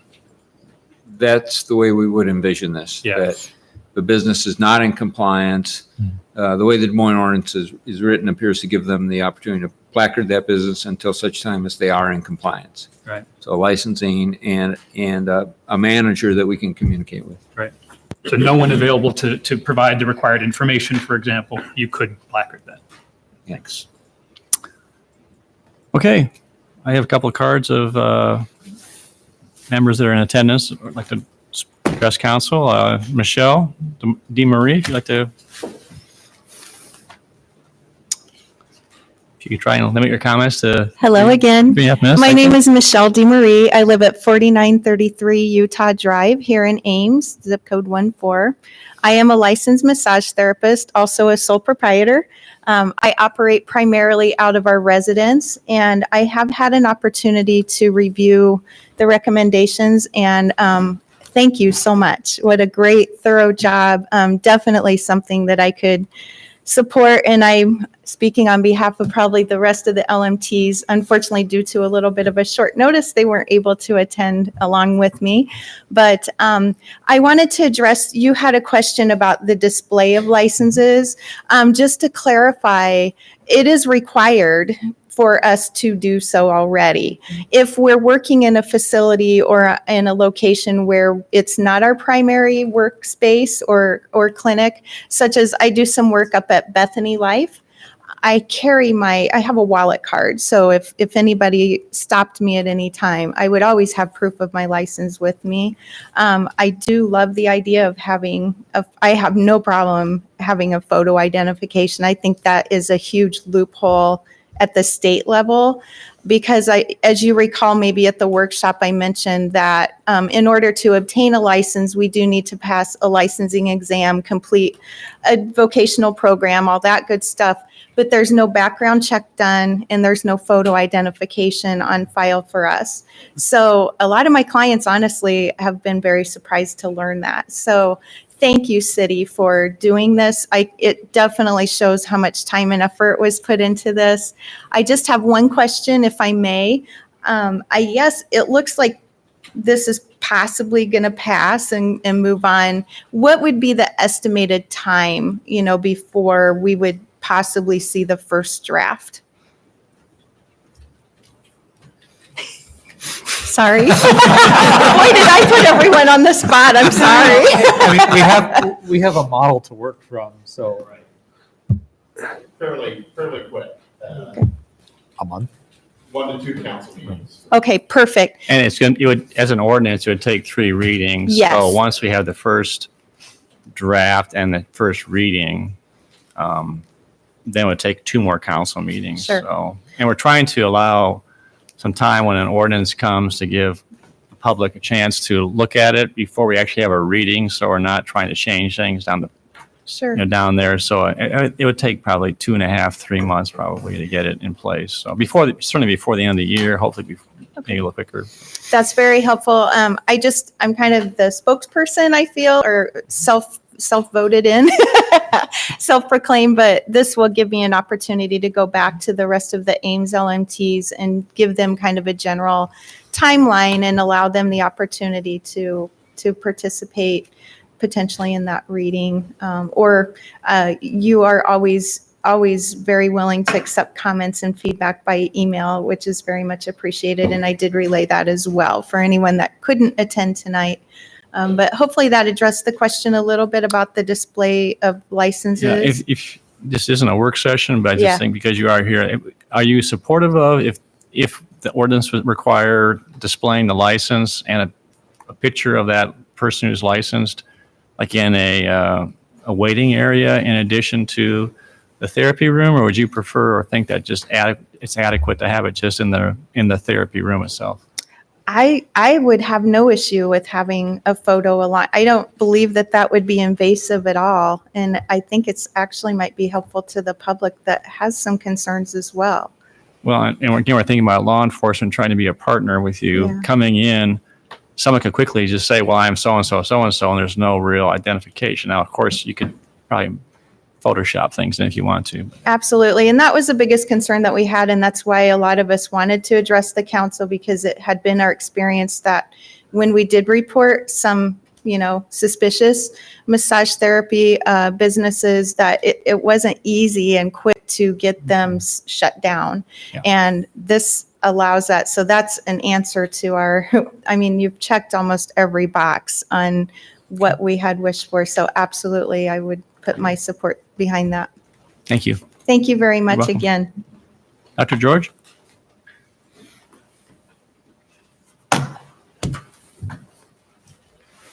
George Belitsos, 5508 West Lincoln Way, Ames. I'm here tonight representing the Iowa Network Against Human Trafficking, of which I'm the chair of the board of directors. Want to say that this day has been a long time in coming. We've been hoping for this for 2 years, working for it. I want to thank the council for having the 2-hour public forum, the workshop. You took a lot of time and you really listened. I think there were approximately 20 people who spoke that evening. You heard the concerns and now you're ready to address them. And we thank you for that. And I also want to thank the city staff for the analysis that they did of the 16 cities. I thought you did a great job of putting that chart together. I work with a lot of the cities that have passed ordinances, and I hear a lot about the good that their ordinances have done. At the time of the hearing that you held, the workshop, the city that had just passed an ordinance was Davenport. Within a week after they passed the ordinance and it went into effect, they closed 5 businesses. They rescued 10 women and 2 traffickers were arrested and charged. We met today, the board of the Network Against Human Trafficking, with the new commissioner of the Department of Public Safety. They have had a 30% increase in tips in the last year. Since the first of the year, 9 traffickers have been convicted and sent to prison. 1 has a life term. Things are really changing for the better. Women and children that have been exploited are getting the help that they need, and it's a long process. We support the alternative number 1. We really appreciate the council adding the section about keeping the managers accountable. These are the people who, in part, are profiting off the abuse of other human beings, and they need to be kept accountable. And I would also ask that you do add the must be in Iowa, because that has really been a problem, finding the manager. A lot of these rents are paid out of state and sometimes in cash. They don't know who is renting the business. It's very hard to track back. So I would ask one other thing for you to consider, council, and it is in one of the 16 other ordinances, and that is to require that these businesses not operate between midnight and 5 a.m. I think you could allow exceptions, but I really have heard from the cities that have included that has really made a difference. 3 a.m, there should not be a massage sign on inviting someone in to take their clothes off and to have a massage. It's these legitimate businesses, Michelle and others, I don't think want to see businesses like that out there. After you took the action to ask the staff for a report, one of the 2 businesses that we had concerns about left town. Just one more little update for you. Today, Ames could be very proud.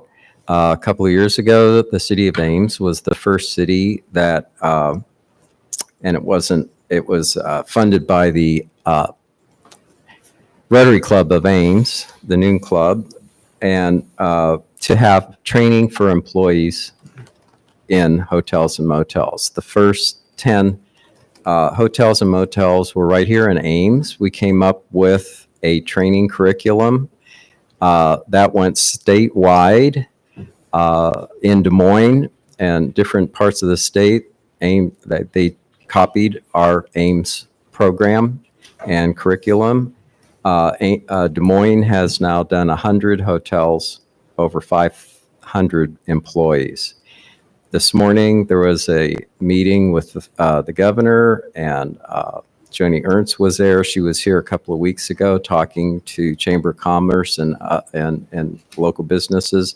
They're all on board with this, and the executive director of the National Hotel and Lodging Association, they have endorsed training every employee of every hotel and motel in the country. And they came to Iowa this morning to announce, because they picked Iowa as the first state, that they're going to on a national campaign. Ames has been a leader. We've kind of lagged behind on the massage, but you're catching up really fast, and I thank you for that. Thank you. Anybody else like to address council on this topic? Seeing none, we'll close public input and council. Further discussion or ready for a motion? Did we hear from someone during the meeting who does massage for shift workers who are operating they're off between midnight and 5 a.m.?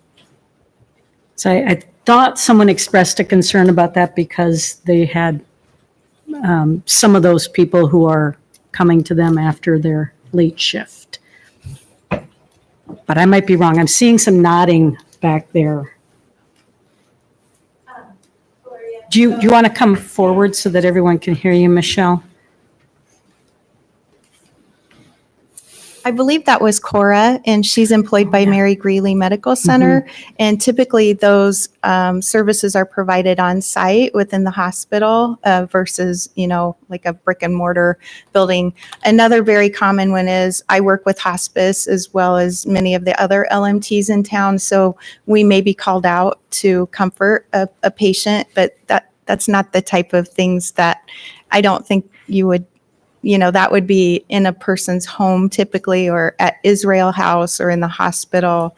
They wouldn't be coming to a store, a storefront, so to speak. Does that help? Yeah, I just want to make sure that if we make that change to what we ask for, that we aren't wording it in a way that does not make it illegal for those people who are doing that sort of work. I will say that you may experience a little bit of pushback just because if there are events in town, such as RAGBRAI coming through or other things, but the ability to ask for an exception, I think would be very welcome. It's not typical and it's not common. I know myself personally, I don't work after certain hours, but there may be some that do. But I think if they could validate why they would need to and ask for an exception, and I guess, Chief, would somebody take that up with we'd have to figure out the logistics of that, but give them at least an out, so to speak.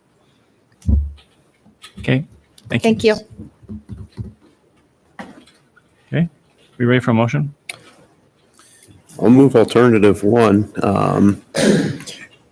Gloria, in your research, you mentioned the Iowa manager. It was that, where did you find that? Would that be encompassed in alternative one? Because I remember seeing it too. Yeah, it's on page 1 of the report, I think. Yeah. In the last paragraph, it says the manager must be a resident of Iowa and shall consent to serve as an agent for service of notices relating to the business. Okay, so I'd like to include that for one. And then number two, have staff look at adding language to prohibit the services between midnight and 5 a.m., but with some sort of exception process. Staff can look Yeah, at it, and staff can look at. Not coming to council, but basically Right. the police department or whatever. They look at it. So when Second. did you say? I'm sorry. Between midnight and 5 a.m., unless there's some kind of an exception. I'd second that. Okay. Moved and seconded.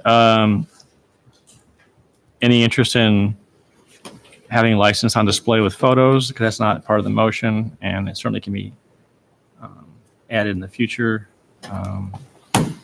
If not, that's fine too. I'm interested, but we could do it as a separate motion. Okay, all right. Any other further discussion? Those in favor say aye. Aye. Opposed? Those abstaining? Motion carried. Okay. I would Anything else? move also to draft language to require photo display along the lines of our discussion. Second. All right. Any further discussion? And that would be on display in the waiting and therapy rooms? Yes. Yes. If staff has, strong opinion about one being more appropriate than the other, then I would like to hear that. But Well, what if I might just suggest that we just get the ordinance drafted, maybe put in on display and waiting and therapy room? Yes. With the idea being that it's going to go out for review by the LMTs. And then if there's compelling reason to, just do one or the other, we can make that change before we do our first reading. that's fine with me. And I would hope also that this requirement has to do with primary place of business. Right. Rather, we've got a wallet situation for people who aren't on site. And I think staff from an administrative perspective would want to come up with a template or some sort of requirements for those photo IDs, just to make it clear what the expectations are. Simple, yeah. Unless you want direction from us to go do that. I mean, it's just simple. It's just a photo ID next to the license is all we're trying to think about. It's just, here's who this person is. And I don't want to get into the weeds, but that could mean a lot of different things That's to different true. people. Well, it's motion made and seconded. Any discussion? More discussion? Those in favor say aye. Aye. Opposed? Motion carried. Anything else? All right. Very good. Thank you very much. Council, in light of the time that we're running and got a number of items yet in front of us, I am going to move item number 38 and item 40 to the end of the agenda, so it would come before closed session. And depending upon where we're at time-wise tonight, these are not like burning things that we have to deal with. Then at that point, we can decide if we want to go ahead and take them up or delay them to a future council meeting. So we're going to go ahead and move on to item number 39, inclusive sidewalks at 5th Street and Douglas Avenue.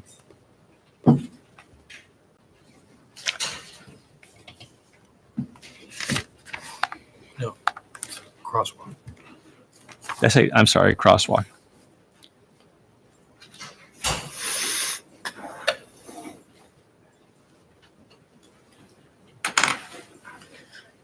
So on the screens is the design that was presented to council a few meetings ago.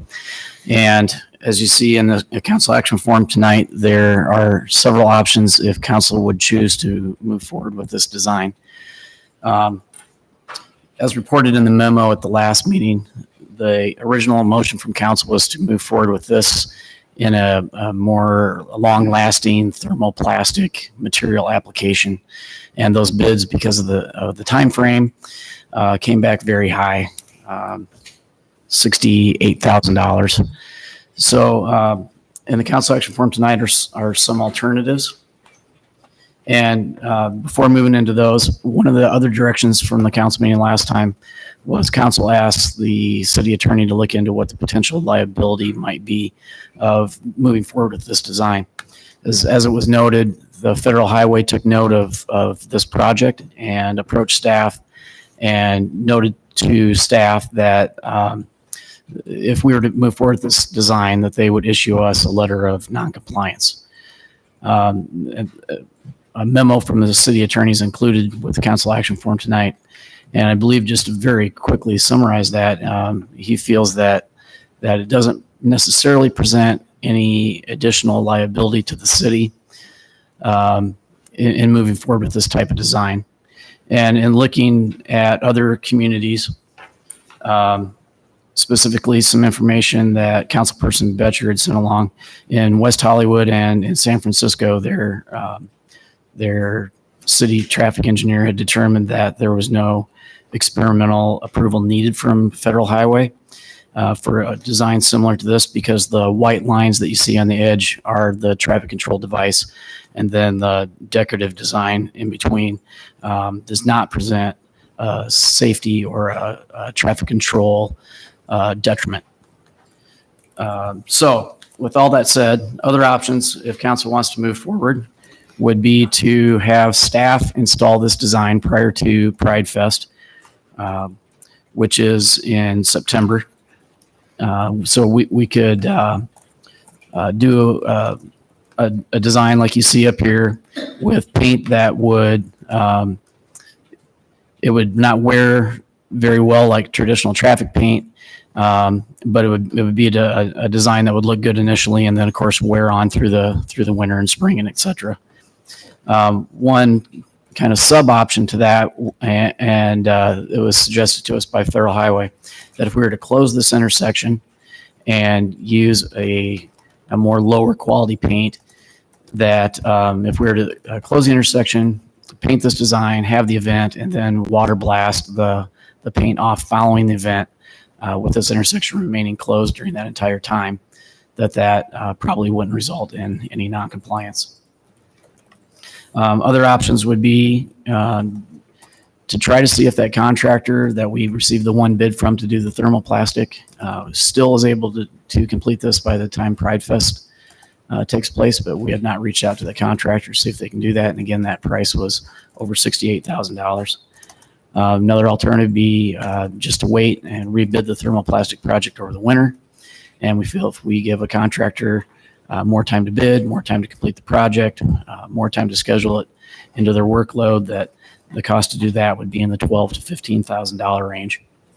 And then, as presented at the last meeting, another alternative, off-street alternatives would be to do some type of a decorative painted design on the sidewalks, banners, flags, something around this intersection, around these corridors. So those would be some different options that council may choose to move forward with. Questions for John? Wait for a motion. Move alternative one. Second. Moved and seconded. Alternative one. Any further discussion? Hearing none. Those in favor say aye. Aye. Opposed or abstaining? Motion carried. Thank you, And John. can I move another alternative as well? Yes. I'm still interested in the thermoplastic, but it's too expensive this year, and I would like to look into it for future years. And it seems like now is a good time to do it. So I would move alternative 4 as well. That's rebid over the winter. Okay. Second. There's a moved and seconded. So I'm more interested, since we now have this breathing space, in possible other funding options, working with some of the local community groups as a project, maybe more than just the city outright funding it. After seeing what other communities have done, seems to get more community investment in the project rather than just having the city move forward. Although I support the idea of doing the thermoplastic. I just wonder if we have time now to investigate those other options that might be available. So the motion's been made and seconded to go ahead and rebid the project. It still could be rebid, received. They could look, at that time for other means to help pay for it as well too, as a public-private partnership as well. So the point of the city would still be the point of contact. You want the city being in control of that. Right. It's just maybe the flow of money might come into there might be some donations towards that end, and we'll let staff work that out, how it gets paid for. So, all right, those in favor of the motion say aye. Aye. Opposed? Motion carried. All right, very good. Thank you. All right, let's take item 41, and then we're going to take a short recess. This is an item for an exception to the sidewalk cafe ordinance. This kind of exception is provided for in that ordinance to allow an establishment that would that is primarily an alcohol establishment to have a sidewalk cafe. There are restrictions that are built into this kind of exception, and the council has approved an exception for this particular establishment before. This is Mother's Pub on West Street. Staff has reviewed the application and the compliance history and has indicated its findings in the report, but generally would be comfortable with recommending approval of the exception. And again, it's important to note that this exception would be for this sidewalk cafe season only. That's how we've handled these types of situations in the past. So in subsequent seasons, this would have to be done again, brought to the council for approval in case there are compliance issues that we want to discuss. Okay, is there any questions for Brian? Open public comment. Anyone in the audience want to address council on this topic? Seeing none, close public input. Entertain a motion. Move alternative one. Second. Okay. Alternative one is approving the request. All right. Any discussion? Roll call. Martin. Aye. Burton. Aye. Nelson. Aye. Corriere. Aye. Belcher. Aye. Very good. All right, let's take a 5-minute recess, please.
And go on to item 42, discussion proposed rental housing code changes. Sarah? Good evening. On July 23rd, we went through 5 different options to add to the rental code. You guys voted on 3 of them that you wanted to see back in draft ordinance format, so we've done that for you. If you want to move forward with any of them, we'll put them on a future reading, and then in the meantime, we will notify all the constituents and let them know what the ordinances look like so that they can provide input. Any Questions for Sarah? I have one question. The motion that was made, that I made regarding the 1-year LOC revocation, that was a put it in the toolbox kind of motion rather than a require a 1-year revocation in the circumstance. But I don't think that's the way it came out in the ordinance. So When we find that they're renting without registration, that one? illegal rentals, Mhm. yes. Okay. And that's in the minutes that we just approved actually earlier tonight too, that it was stated as a toolbox sort of thing. That's what council approved. So I don't think we really want to require it all immediately to go away. We want you to have discretion about it. Okay. Does that? Yeah, I went back and Absolutely. read the minutes. That's correct. Yeah. So how would that tool work? If it's not in an ordinance? Oh, it's in an ordinance. It just gives them the discretion to do that. It doesn't require, it kind of reads like it has to happen the way that it's drafted right now. So we could just say may be ineligible for a letter of Something like- compliance instead. Exactly. Okay. Leave it up to staff? Yes, yes. Okay, I'll make a motion for that change. Sarah likes that. Is that- I would move to give the staff discretion on whether to apply that penalty or not. Well, is there a second? Second. Okay, so I apologize. I didn't read it today, but is it actually written this way in the ordinance that it is going to? Sarah, can you point me to where that's at? 13301, it's the italicized couple sentences at the very bottom. So, David, my question is would the motion be more appropriate to actually just amend? This is still just a draft. We're not even doing a reading tonight. So it would seem that if we could make a recommendation on what changes you would want to make to this particular italicized, then that way that we know exactly what you want changed, and then it can go out to, see what I'm saying? Well, I think what Sarah suggested was change the first verb are to maybe. Maybe. Yeah. Is that which you think would do what I said? Okay. So could you? So I'll withdraw and rephrase the motion. Thank you. Move to ask staff to redraft this so that it reads valid letter of compliance may be ineligible rather than the way it's currently stated. Second.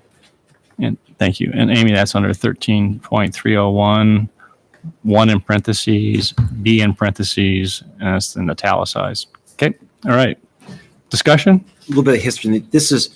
I was initially wanting there to be no discretion on this as a hammer for those that were seeking to circumvent our codes.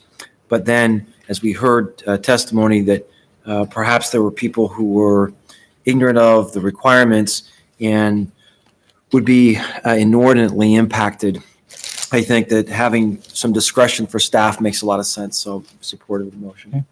All right. Those in favor of the motion, say aye. Aye. Opposed or abstaining? Motion carried. Anything else? All right, well, I'm going to entertain a motion approving the draft ordinance as amended and then to issue for public comment.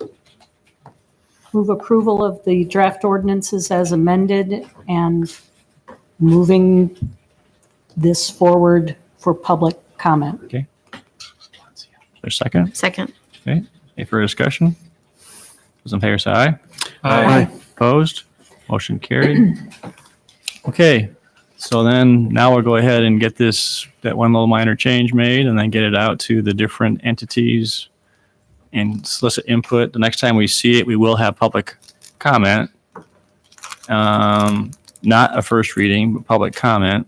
And then based on that, we can give final direction. And then when it comes back, we'll do our first reading. Okay? And do we have tentative dates on that? Given the 27th. the next meeting is the 27th. But I don't want to presume that that's the speed you have is. It's written, so unless you change something. A major it's pretty consequence. well done. Like tomorrow, maybe. given the fact that this, based on what seems to be a lot less invasive, that I wouldn't anticipate as much pushback. And so I think 2 weeks would be adequate. We're still going to get public input, and there'll still be 2 more weeks before we have the first readings. That's almost a month of giving feedback to us on that. And so it would seem, I would suggest to council that the 27th, we get this and have public input, and then based on that, if they are all favorable or whatever, or we make minor changes, then we go ahead and then we do it twice in September and once in October, and we're done. Okay, thank you. All right. Very good. Thank you very much.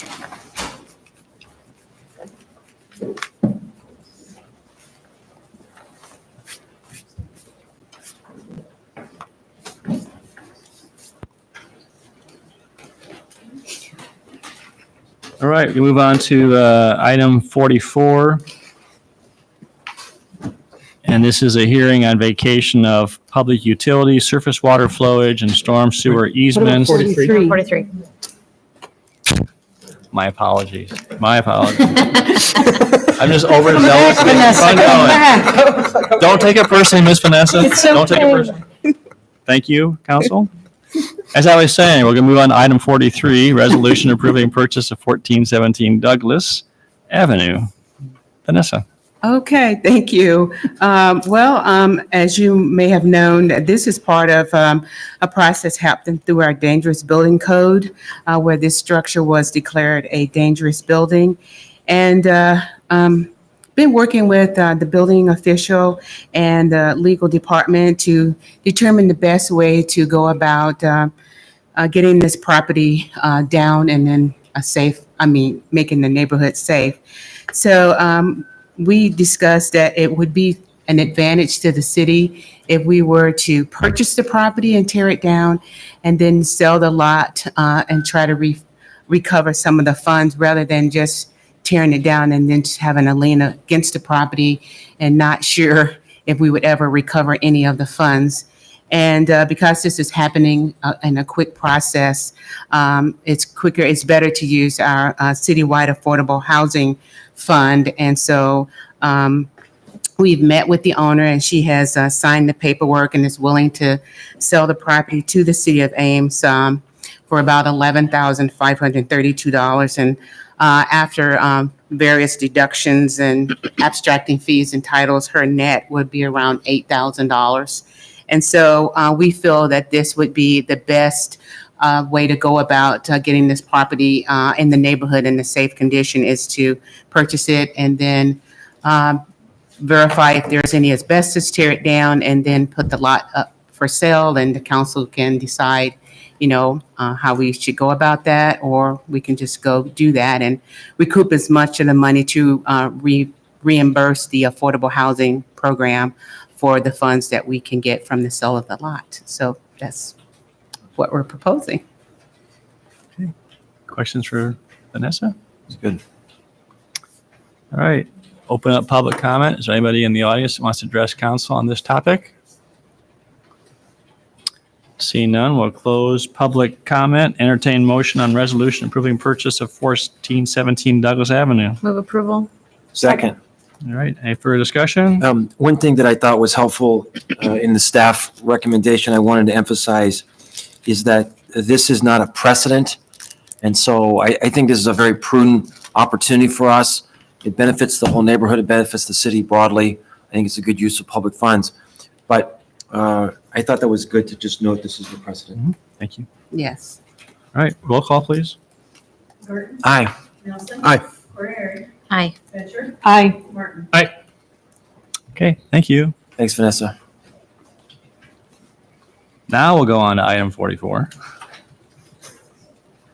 Hearing on vacation and public utilities, surface water flowage, and storm sewer easements at 397 Wilder Avenue.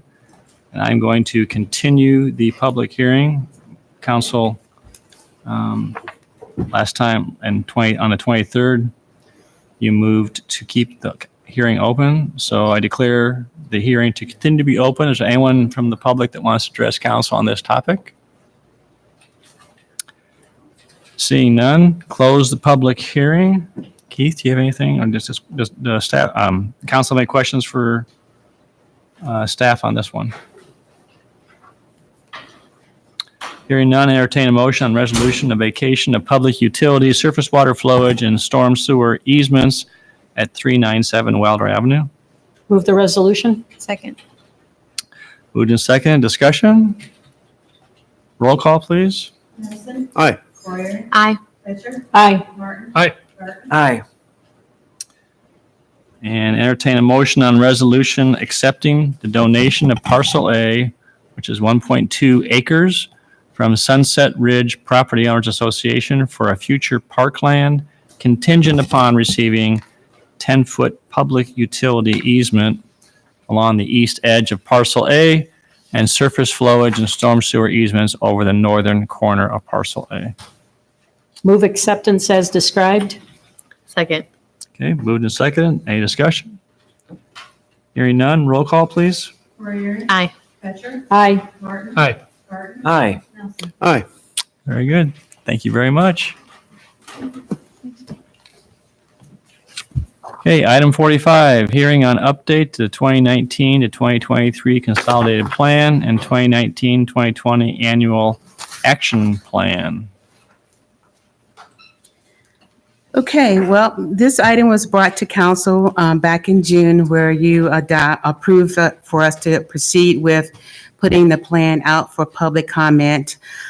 This would be our fourth five-year plan that includes our home money this year as part of our five-year plan. And just to highlight a couple of things, I know it's getting late, but we talked about what our goals were going to be for the next 5 years, which was to create and expand affordable housing for low-income households through increasing the supply of single-family, two-family housing for homeownership in our neighborhood revitalization area, reduce the cost burden for low-income households to access and maintain rental housing citywide, and increase affordability and availability of owner-occupied housing for home buyers citywide. And so those are the goals that we have set out for the next 5 years, but council should also be aware that there's always the option to update your goals with HUD. You just have to go through another public comment process. So you're not, if things change, you have the option to always update your goals. Also with the proposed 2019-20 CDBG action plan projects, we set aside over $300,000 to a home buyer assistance program. And we also set aside the rollover money plus our new allocation of about $600,000 to continue to do infrastructure improvements so that we can finish out the State Avenue site. And it will also roll over our GO bond monies to go with that as well. And then we have one property that we purchased last year, that's 241 Village Drive, that we're in the process of getting ready to rehab so that we could sell that.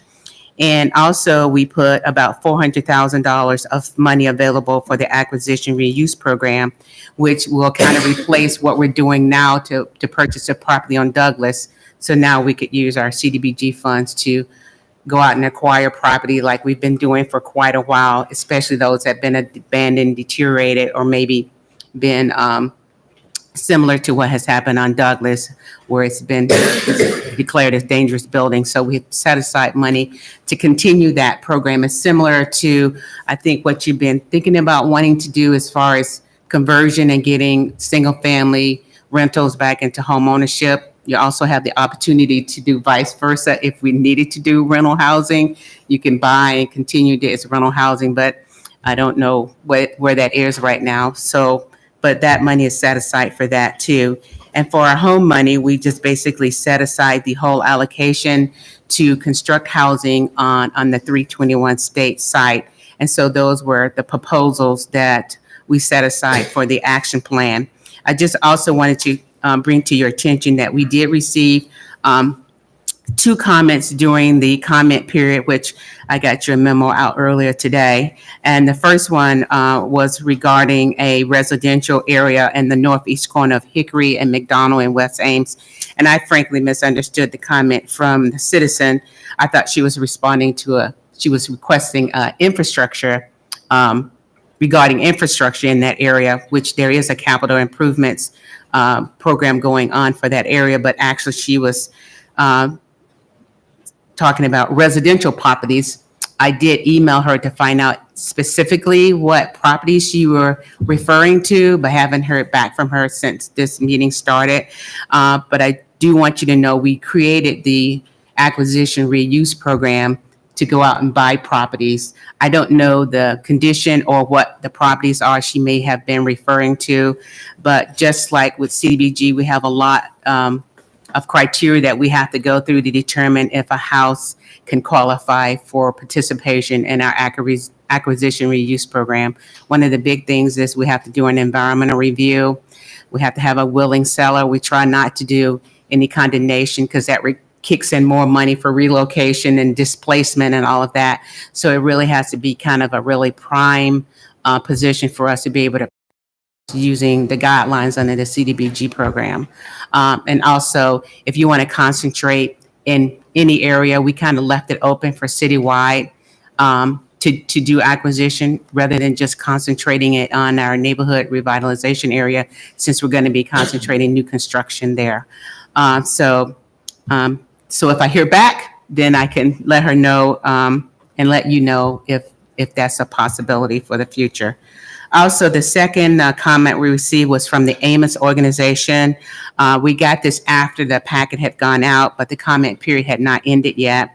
And they had some questions, well, they made a statement about wanting to create a Housing First permanent support housing program for the chronically homeless and chronically homeless experiencing mental illness.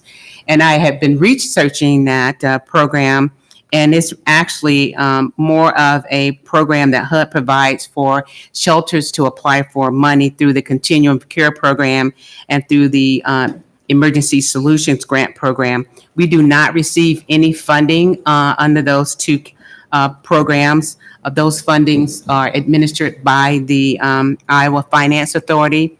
And we do, however, support every year, like tonight on your consent agenda, you were supporting Emergency Residence Project to apply for these funds. And so that's the support that we have been applying for the human service agencies to go after these shelter funds. I did speak with the Ames representative, so because I could really understand exactly what they felt CDBG or home funds could be used for. And it's this Housing First is a philosophy that's growing across the nation. And the permanent supportive housing, again, is a HUD mandate for shelters to not do transitional housing, but go from shelters to permanent housing. And you have to have a lot of research done about what that need is in your community, what shelter services is going to take on the initiative to administer that program, what Housing First model you want to use. So it's really an intensive research that I believe the Ames group is looking at, trying to determine if that's feasible for Ames and partnering what agencies may be feasible to do that. The National Housing Trust Fund makes about $2.7 million available for that program, but you have to be one of those shelters to apply for it. And again, you have to have the experience, and we're about to take it on. And after having that discussion, they just really wanted to make sure that this was being communicated to council, that they were looking at the feasibility of having this program come to the city of Ames. And so those were the responses to the comments that we received, unless there's more comments that come tonight. Other than that, I am more than ready to submit this plan. It's done. So thank you. Questions for Vanessa? All right, declare the public hearing on the update to the 2019-2023 Consolidated Plan and 2019 to 2020 Annual Action Plan to be open. Is there anybody in the audience that wants to address council on this topic? Seeing none, we will close the public hearing, entertain a motion on resolution approving the 2019-2023 Consolidated Plan. So moved. Second. Thank you. Discussion? Every time we look at this, I'm always shocked at the size of this and the level of detail that we had to go through. I can't believe there's not a better way of doing this. But we appreciate the work that you do on this because obviously we couldn't participate in the CBG funding program if we didn't have these kind of requirements met. So we appreciate your detailed and thoughtful work on this. Yep, this will be my last one. Thank you. Okay, roll call. Fisher. Aye. Martin. Aye. Garten. Aye. Nelson. Aye. Corriere. Aye. And entertain a motion on resolution approving the 2019-2020 annual action plan. Move approval? Second. Roll call. Martin. Aye. Garten. Aye. Nelson. Aye. Corriere. Aye. Fisher. Aye. Very good, thank you. Item 46, hearing on water treatment plant handrail modification project. Any questions for staff on this item? I think it's going to be a long, drawn-out debate. Ready? All right, declare the public hearing on the water treatment plant handrail modification project to be open. Anybody want to address council on this topic? Hearing none, close public hearing and entertain a motion accepting report of bids and rejecting all bids. So moved? Second. Those in favor say aye. Aye. Opposed or abstaining? Motion carried. Thank you. Item 47, hearing on wellhead controls improvements and repainting project. Any questions for staff? All right, I declare the public hearing on wellhead control improvements and repainting project to be open. Does anyone in the audience want to address council on this topic? Seeing none, declare the hearing to be closed. Entertain a motion on resolution approving plans and specifications, awarding contract to Baker Electric in the amount of $287,000. So moved. Second? Roll call. Garten. Aye. Nelson. Aye. Corriere. Aye. Fisher. Aye. Martin. Aye. Okay, item 48. Any questions for staff on this item? Hearing none, I declare the public hearing on the 2017-18 Water System Improvement Program Number 1, Water System Transfers, 10th Street, 12th Street, Gray Avenue, Country Club Boulevard, and Cessna Street to be open. Is there anyone who wants to address council on this topic? Hearing none, declare the public hearing to be closed. Entertain a motion on resolution approving plan specifications and awarding the contract to Ames Trenching and Excavating in the amount of $320,456. So moved? Second. Discussion? Roll call? Nelson. Aye. Corriere. Aye. Fisher. Aye. Martin. Aye. Garten. Aye. Item 49, any questions for staff on this topic? All right, declare the public hearing on the 2017-18 Shared Use Path System Expansion, West Lincoln Way, the Sunset Ridge subdivision, West Lincoln Way, Sunset subdivision to North Dakota Avenue to be open. Is there anyone who wants to address council on this topic? Hearing none, close public hearing and would entertain a motion on resolution approving plans, specifications, and awarding the contract to Manats Incorporated in the amount of $193,618.93. I think Ward 3 is really excited about this. Move approval. Second? Roll call? Corriere. Aye. Fisher. Aye. Martin. Aye. Garten. Aye. Nelson. Aye. Item 50, any questions on staff on this? All right, declare a public hearing on stormwater facility rehab, Somerset subdivision pond improvements to be open. Anyone want to address council on this topic? Hearing none, close public hearing, entertain motion on resolution approving plans, specifications, and awarding contract to Construct Incorporated in the amount of $322,997. So moved? Second. Discussion? Roll call. Fisher. Aye. Martin. Aye. Garten. Aye. Nelson. Aye. Corriere. Aye. And item 51, any questions for staff on this item? Hearing none, declare a public hearing on the 2018-19 water system improvements, Burnett Avenue, Murray Drive to be open. Anyone wish to address council on this one? Seeing none, declare the public hearing to be closed. Entertain motion on resolution approving plans, specifications, and awarding the contract to Keller Excavating Incorporated in the amount of $1,195,492.10. Mayor, is that 1,194,000? 492, Ooh. 10 cents. They are $1,000 different between the action form.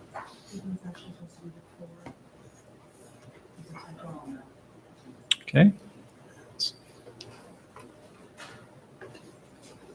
Thank you. We're renegotiating the bid. All right. I will duly note that is $1,194,492.10. Thank you, Gloria. So moved. Second. Okay. Discussion? Roll call? Martin. Aye. Burton. Aye. Nelson. Aye. Corey. Aye. Batchor. Aye. Good catch, Gloria. Yep. Excellent catch. All right. We'll go to ordinances. Item 52, ordinance to allow multiple buildings on single lots in certain zoning districts. Any questions for staff on this one? Or Mark, do you have any comment to make? Well, I just want to explain that we got into kind of a goofy situation procedurally on this one. And so on the first reading, the council had adopted an ordinance or an amendment, excuse me, to add in the hospital medical zone. At the second reading, we should have provided you with the ordinance with that language in there, but planning staff had decided there really was no need for that amendment. So we should have had the ordinance with the amendment there, but we didn't, and I apologize for that. Those were the days I was gone with my father's passing. So, when it came up for second reading, it just came up and passed, and there was a memo there saying that we needed to sort of, rescind that amendment. So it went ahead and passed on second reading, and the language you had in front of you was the same as the first reading, so we didn't address that amendment. So now we're in a situation where we're at third reading on this, and then we have on the first reading an amendment was passed. So we have to deal with that. So I think I've thought through various ways to deal with this, but I think the easiest is just to have a motion to strike any reference to the hospital medical zone. If that passes, then we can go ahead and do third reading, and then we should be okay. Okay, any questions? All right, entertain a motion to amend the ordinance to delete reference to hospital medical zone. So moved. Second. Moved and seconded. Roll call. Burton. Aye. Nelson. Aye. Corey. Aye. Batchor. Aye. Martin. Aye. Okay, thank you. And then entertain motion on third passage and adoption of amended ordinance number 4390, amending chapter 29.4015 to allow multiple buildings on single lots in certain zoning districts. Move third passage of the amended ordinance. Second. Roll call. Nelson. Aye. Corey. Aye. Batchor. Aye. Martin. Aye. Burton. Aye. Thank you. All right, it's about 20 minutes to 9. We got a closed session yet to come up. I moved item 38 and 40 from the agenda down to this point. Not anticipating or knowing how much discussion will be on each of these items.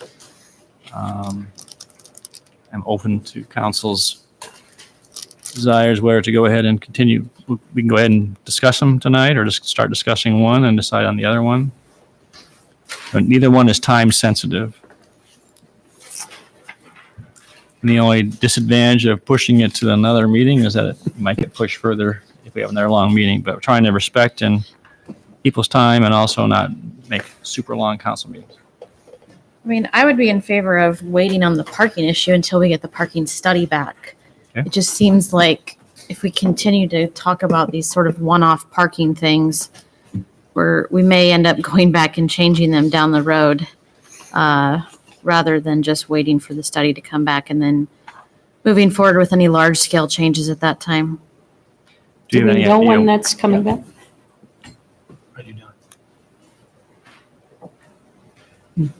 Will the parking study give us information that would help us on the policy change? So for example, would it help us think through infrastructure concerns?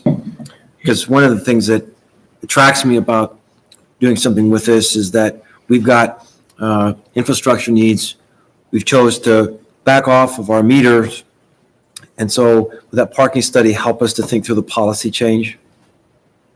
It's not directly geared to that, but I think there could be some findings that may do that, because they may deal with how we handle the back lot versus Main Street, whether you want to charge for the back lot and free in the front lot. So that could affect waiving of parking.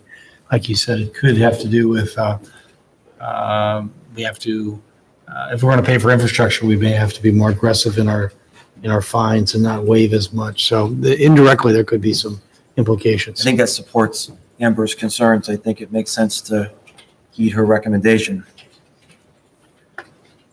Okay, entertain a motion. See, we don't have any idea when that parking study is going to come back. I don't know. We're going to continue getting parking waiver requests and have to decide them on a case-by-case basis and sort of with an inconsistent track record on it. But Do we think we'll have it by spring? I'm doubting we get too many over the winter. Oh, yes. They're working on how, I mean, Yeah. Yeah, they're working, right. These I are knew I that- mean, it could be During the months. warm I mean, months. months, not Yeah. this fall, I would think. Earlier, it could be September. January.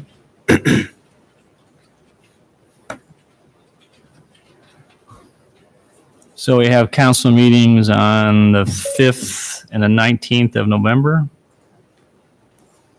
I mean, would that be safe, Steve, if we said November 9th? I guess we could do is we could put it on or the end of October and then. Well, I think all you have to give is direction that you don't want to bring this back until we have Okay. All right. until we have the parking. Yeah, so I would move that we hold off on discussing this policy until we receive the parking study.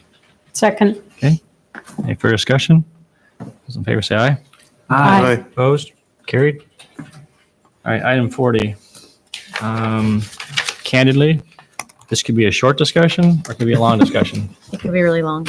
And so make sure people are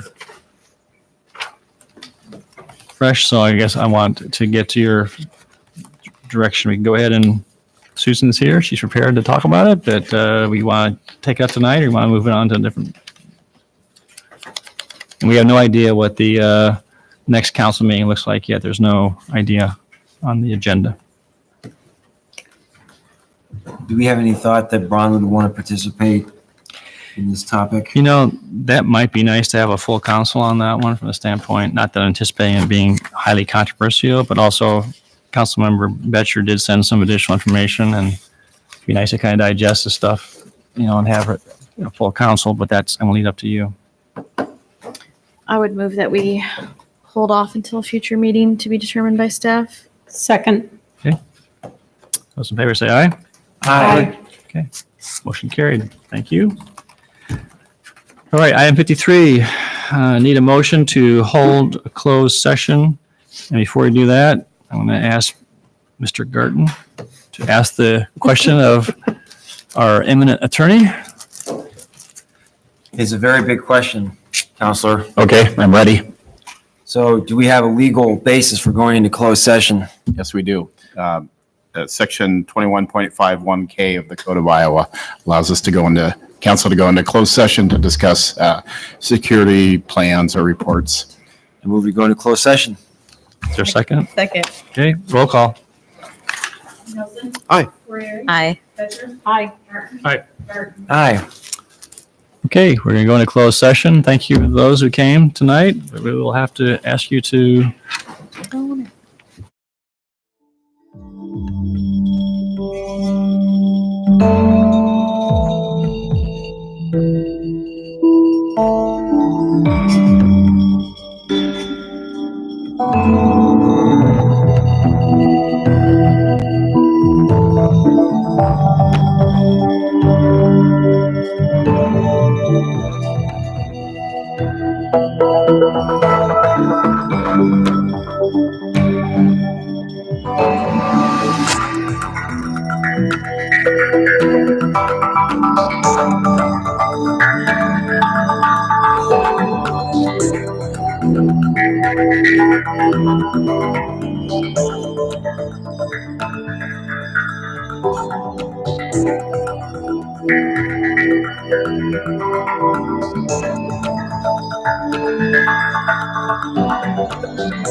We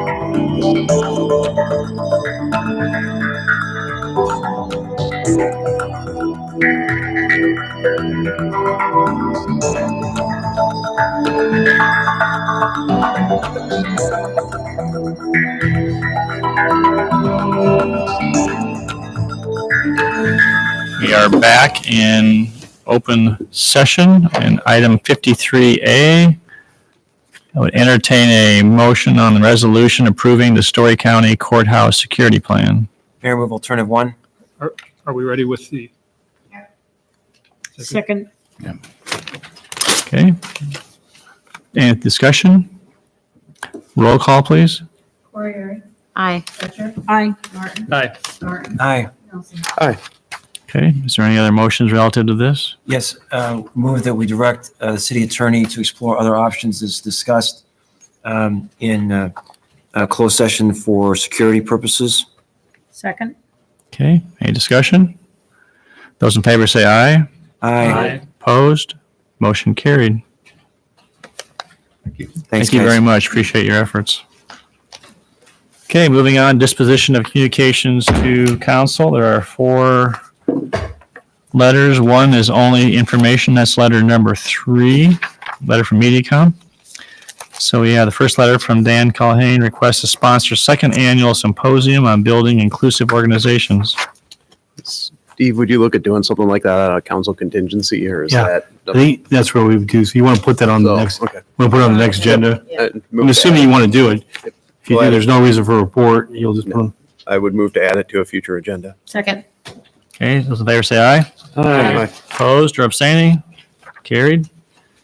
All right, second one is from Rick Thompson relative to the stormwater being pumped into Plummerfelt's property. So if you want a staff report just to clarify what's going on, we'll be glad to give you one, or So, staff Yeah, I report. couldn't really follow what was happening.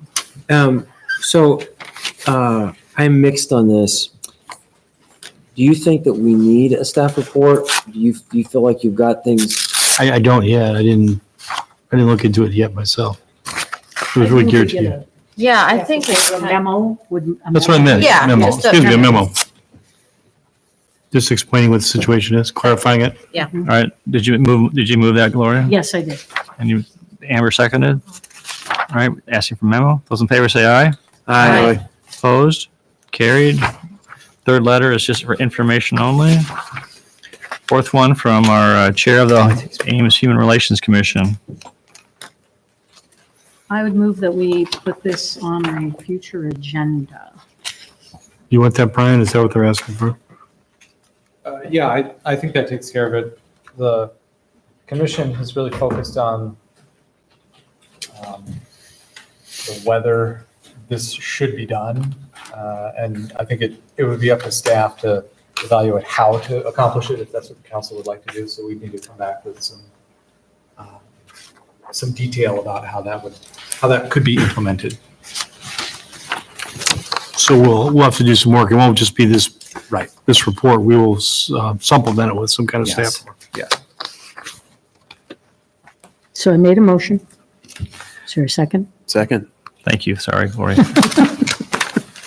So this is going to be a heavy lift. This is a major intervention in the landlord-tenant relationship. This is fairly novel for what's happening, and there are going to be unintended consequences that we're going to have to grapple with. And if we think for a moment this is an easy one size and it'll make us feel good in our tummies, I don't think that's correct. So if we're going to go forward with this, then you need to prepare yourself for some really heavy lifting. I think that's why we need to put it on an agenda. Well, but you have to have sort of a willingness to do this. If we're going to put it on the agenda, we're going to ask staff to do a bunch of work on this. So I have some reluctance about injecting ourselves in the landlord-tenant relationship like this. You know, the other thing too is that we're going to spend a lot of time on this with interaction with landlords, and we're working on the rental, and do we want staff, and does council want to spend the time on this at this point in time or not? I'm not setting a time. I think staff can decide when this goes on the agenda, Okay. when it fits the work plan, but I think it's worth putting on the agenda. And if council members don't agree, they can vote no. Yep. The other thing I would say is that I would anticipate this issue is going to invite some question by the legislature. And I cannot imagine it's not going to. And so I worry about rental housing cap 3.0. This just feels like a really heavy lift to me. And I'm still weary over the rental cap exercise. Other comments? Everyone understand the motion to put on a future agenda? Those in favor say aye. Aye. Opposed? Nay. Motion carried 4-1. All right, council comments. Gloria. Rummage Rampage made $33,000 plus a bit. And we kept a lot of recoverable resources out of the waste stream. It was a great event, and 22 charitable organizations or nonprofits benefited from that. And I want to thank staff, all the staff who was involved. They did a great job, and so did the volunteers from those organizations. That's all I've got for now. Good. About the greenhouse gas inventory, I had lost track of that, but I was just excited to learn from staff that the RFP is on the street and the award of contract is scheduled for September or early October. And the RFP asks for the project to be completed by March 2020. So that's happening without us. I think that's great. Just some good news. I want to return to our conversation earlier. I think what Metronet showed us tonight was that they have a really interesting offer in addition to the options in Ames. And I was impressed with their willingness to engage the community, to try to minimize disruption, and to provide transparency about what they're really going to offer. However, also based on their presentation tonight, I don't think we can conclude that it's going to solve all of the internet problems that we have in Ames. So therefore, I'd move to add the topic of a feasibility study to an agenda in the near future. Second. Okay, discussion? So I would, and I'm going to vote in favor of this. I would like to see the feasibility study look not only at a city utility that would provide the service, but also I'm interested in feasibility of options of what it would take to close the gap. If anything tonight, this presentation of looking at a $20 to $30 million investment that will not serve the entire city is a foretaste of what we would be taking on. So tonight, there's sort of a test drive of our own journey. And that's a journey not to provide for the 70 to 80% that already have internet now. We would be creating this much larger utility to address the gap.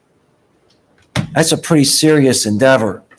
And I am so encouraged with this presentation tonight, but it also makes the prospect of creating a new utility even more daunting to me. I think we heard enough evidence tonight to cause us all to have some real pause. But I would like that, if we're going to look at feasibility, I would like to look at options for what it takes to close that gap. I agree that should be in the scope. I agree, and but we need the investigation and study to answer the question. I just don't think that we can look at it and say we know it's going to be too hard. Well, we might be able to know that. Let me give you an example. I don't know, 15, 18 years ago, there was a lot of interest in doing something with the Duff Avenue Railroad crossing. It was deemed one of the most dangerous railroad intersections in the state. And so we conducted a feasibility study, and I'm going to try to remember, Steve, I think it was $75,000 to $100,000 the city paid for that feasibility study, and that was back then. And the end result was everything that was looked at was incredibly cost prohibitive. So I think there are times when we can say, does it pass the sniff test? Can we on our own say, yeah, that's probably going to be a bigger lift than we're willing to take on. So I'm not necessarily presupposing that a feasibility study is always necessary. I think there are times when we can sniff that out. Yeah, I agree that there are times. I'm just not convinced now is the time. Okay. Anything else? Those in favor say aye. Aye. Opposed? Motion carried. Anything else? Yes, I have two other items. The first is, I'm not sure what to do with this. We got a very brief email from someone named Teresa Teaser on July 30th, who was talking about a safe place to meet for like Craigslist purchases and stuff like that, parking lot with lights and it didn't make it into our non-agenda packet. And so what should we do with it? Can we add it to another week, or it's like 3 sentences? We've already got a parking lot that's right outside the city hall here Yeah. that's free. I mean, 10-minute parking, how long do people need to swap things? Yeah, but it's not labeled for this. We haven't had an opinion from the. Did we have a police. discussion of We've this? discussed this before. Yeah, Oh, probably before you were on. Yeah, yeah. but I thought the police department had sent us information about where, like, I don't people remember. can I'm sorry. always use the.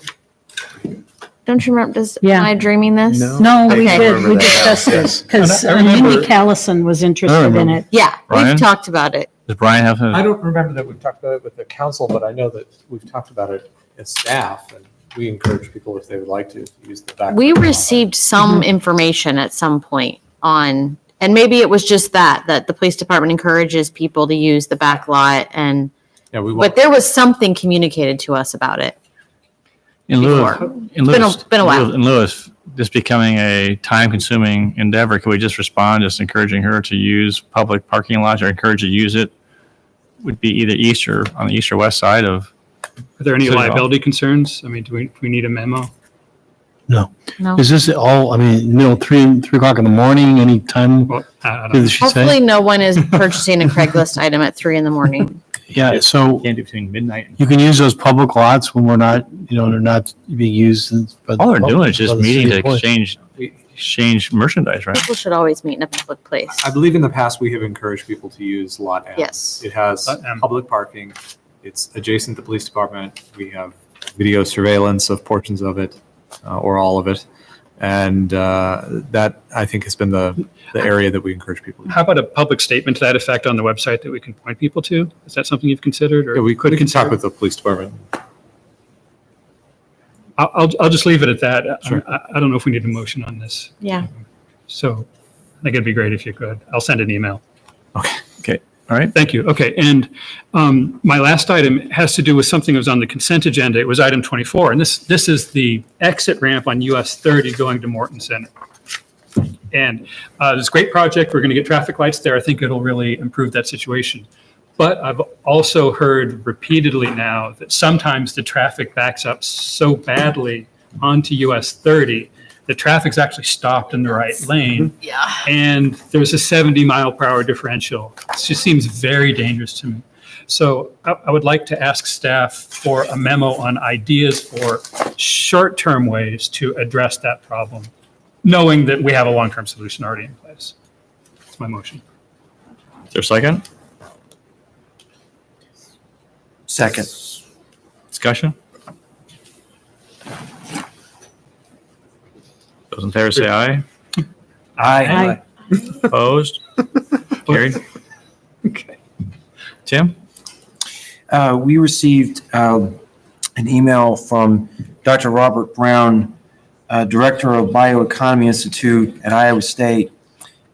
This deals with asking the city for a letter of support for the use of bioasphalt for paving bicycle paths. This is not requiring any financial support from the city. It's one of these letters, sort of general support. I believe I forward this on to council. And this is the proposal to do September 15th, so there's a timing aspect of this. And so I'm asking that we direct staff to work with Dr. Brown to provide the letter of support. Second.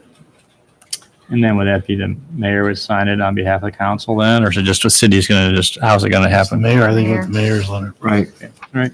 So in the past, haven't Do a copy. we had discussions of letters of support as agenda items? I can't remember.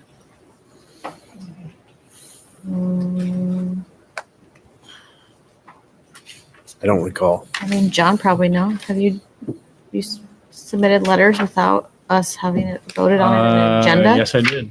I have done a couple. I think based on our conversation on previous council meetings, it was my sense that council will be fully supportive of it.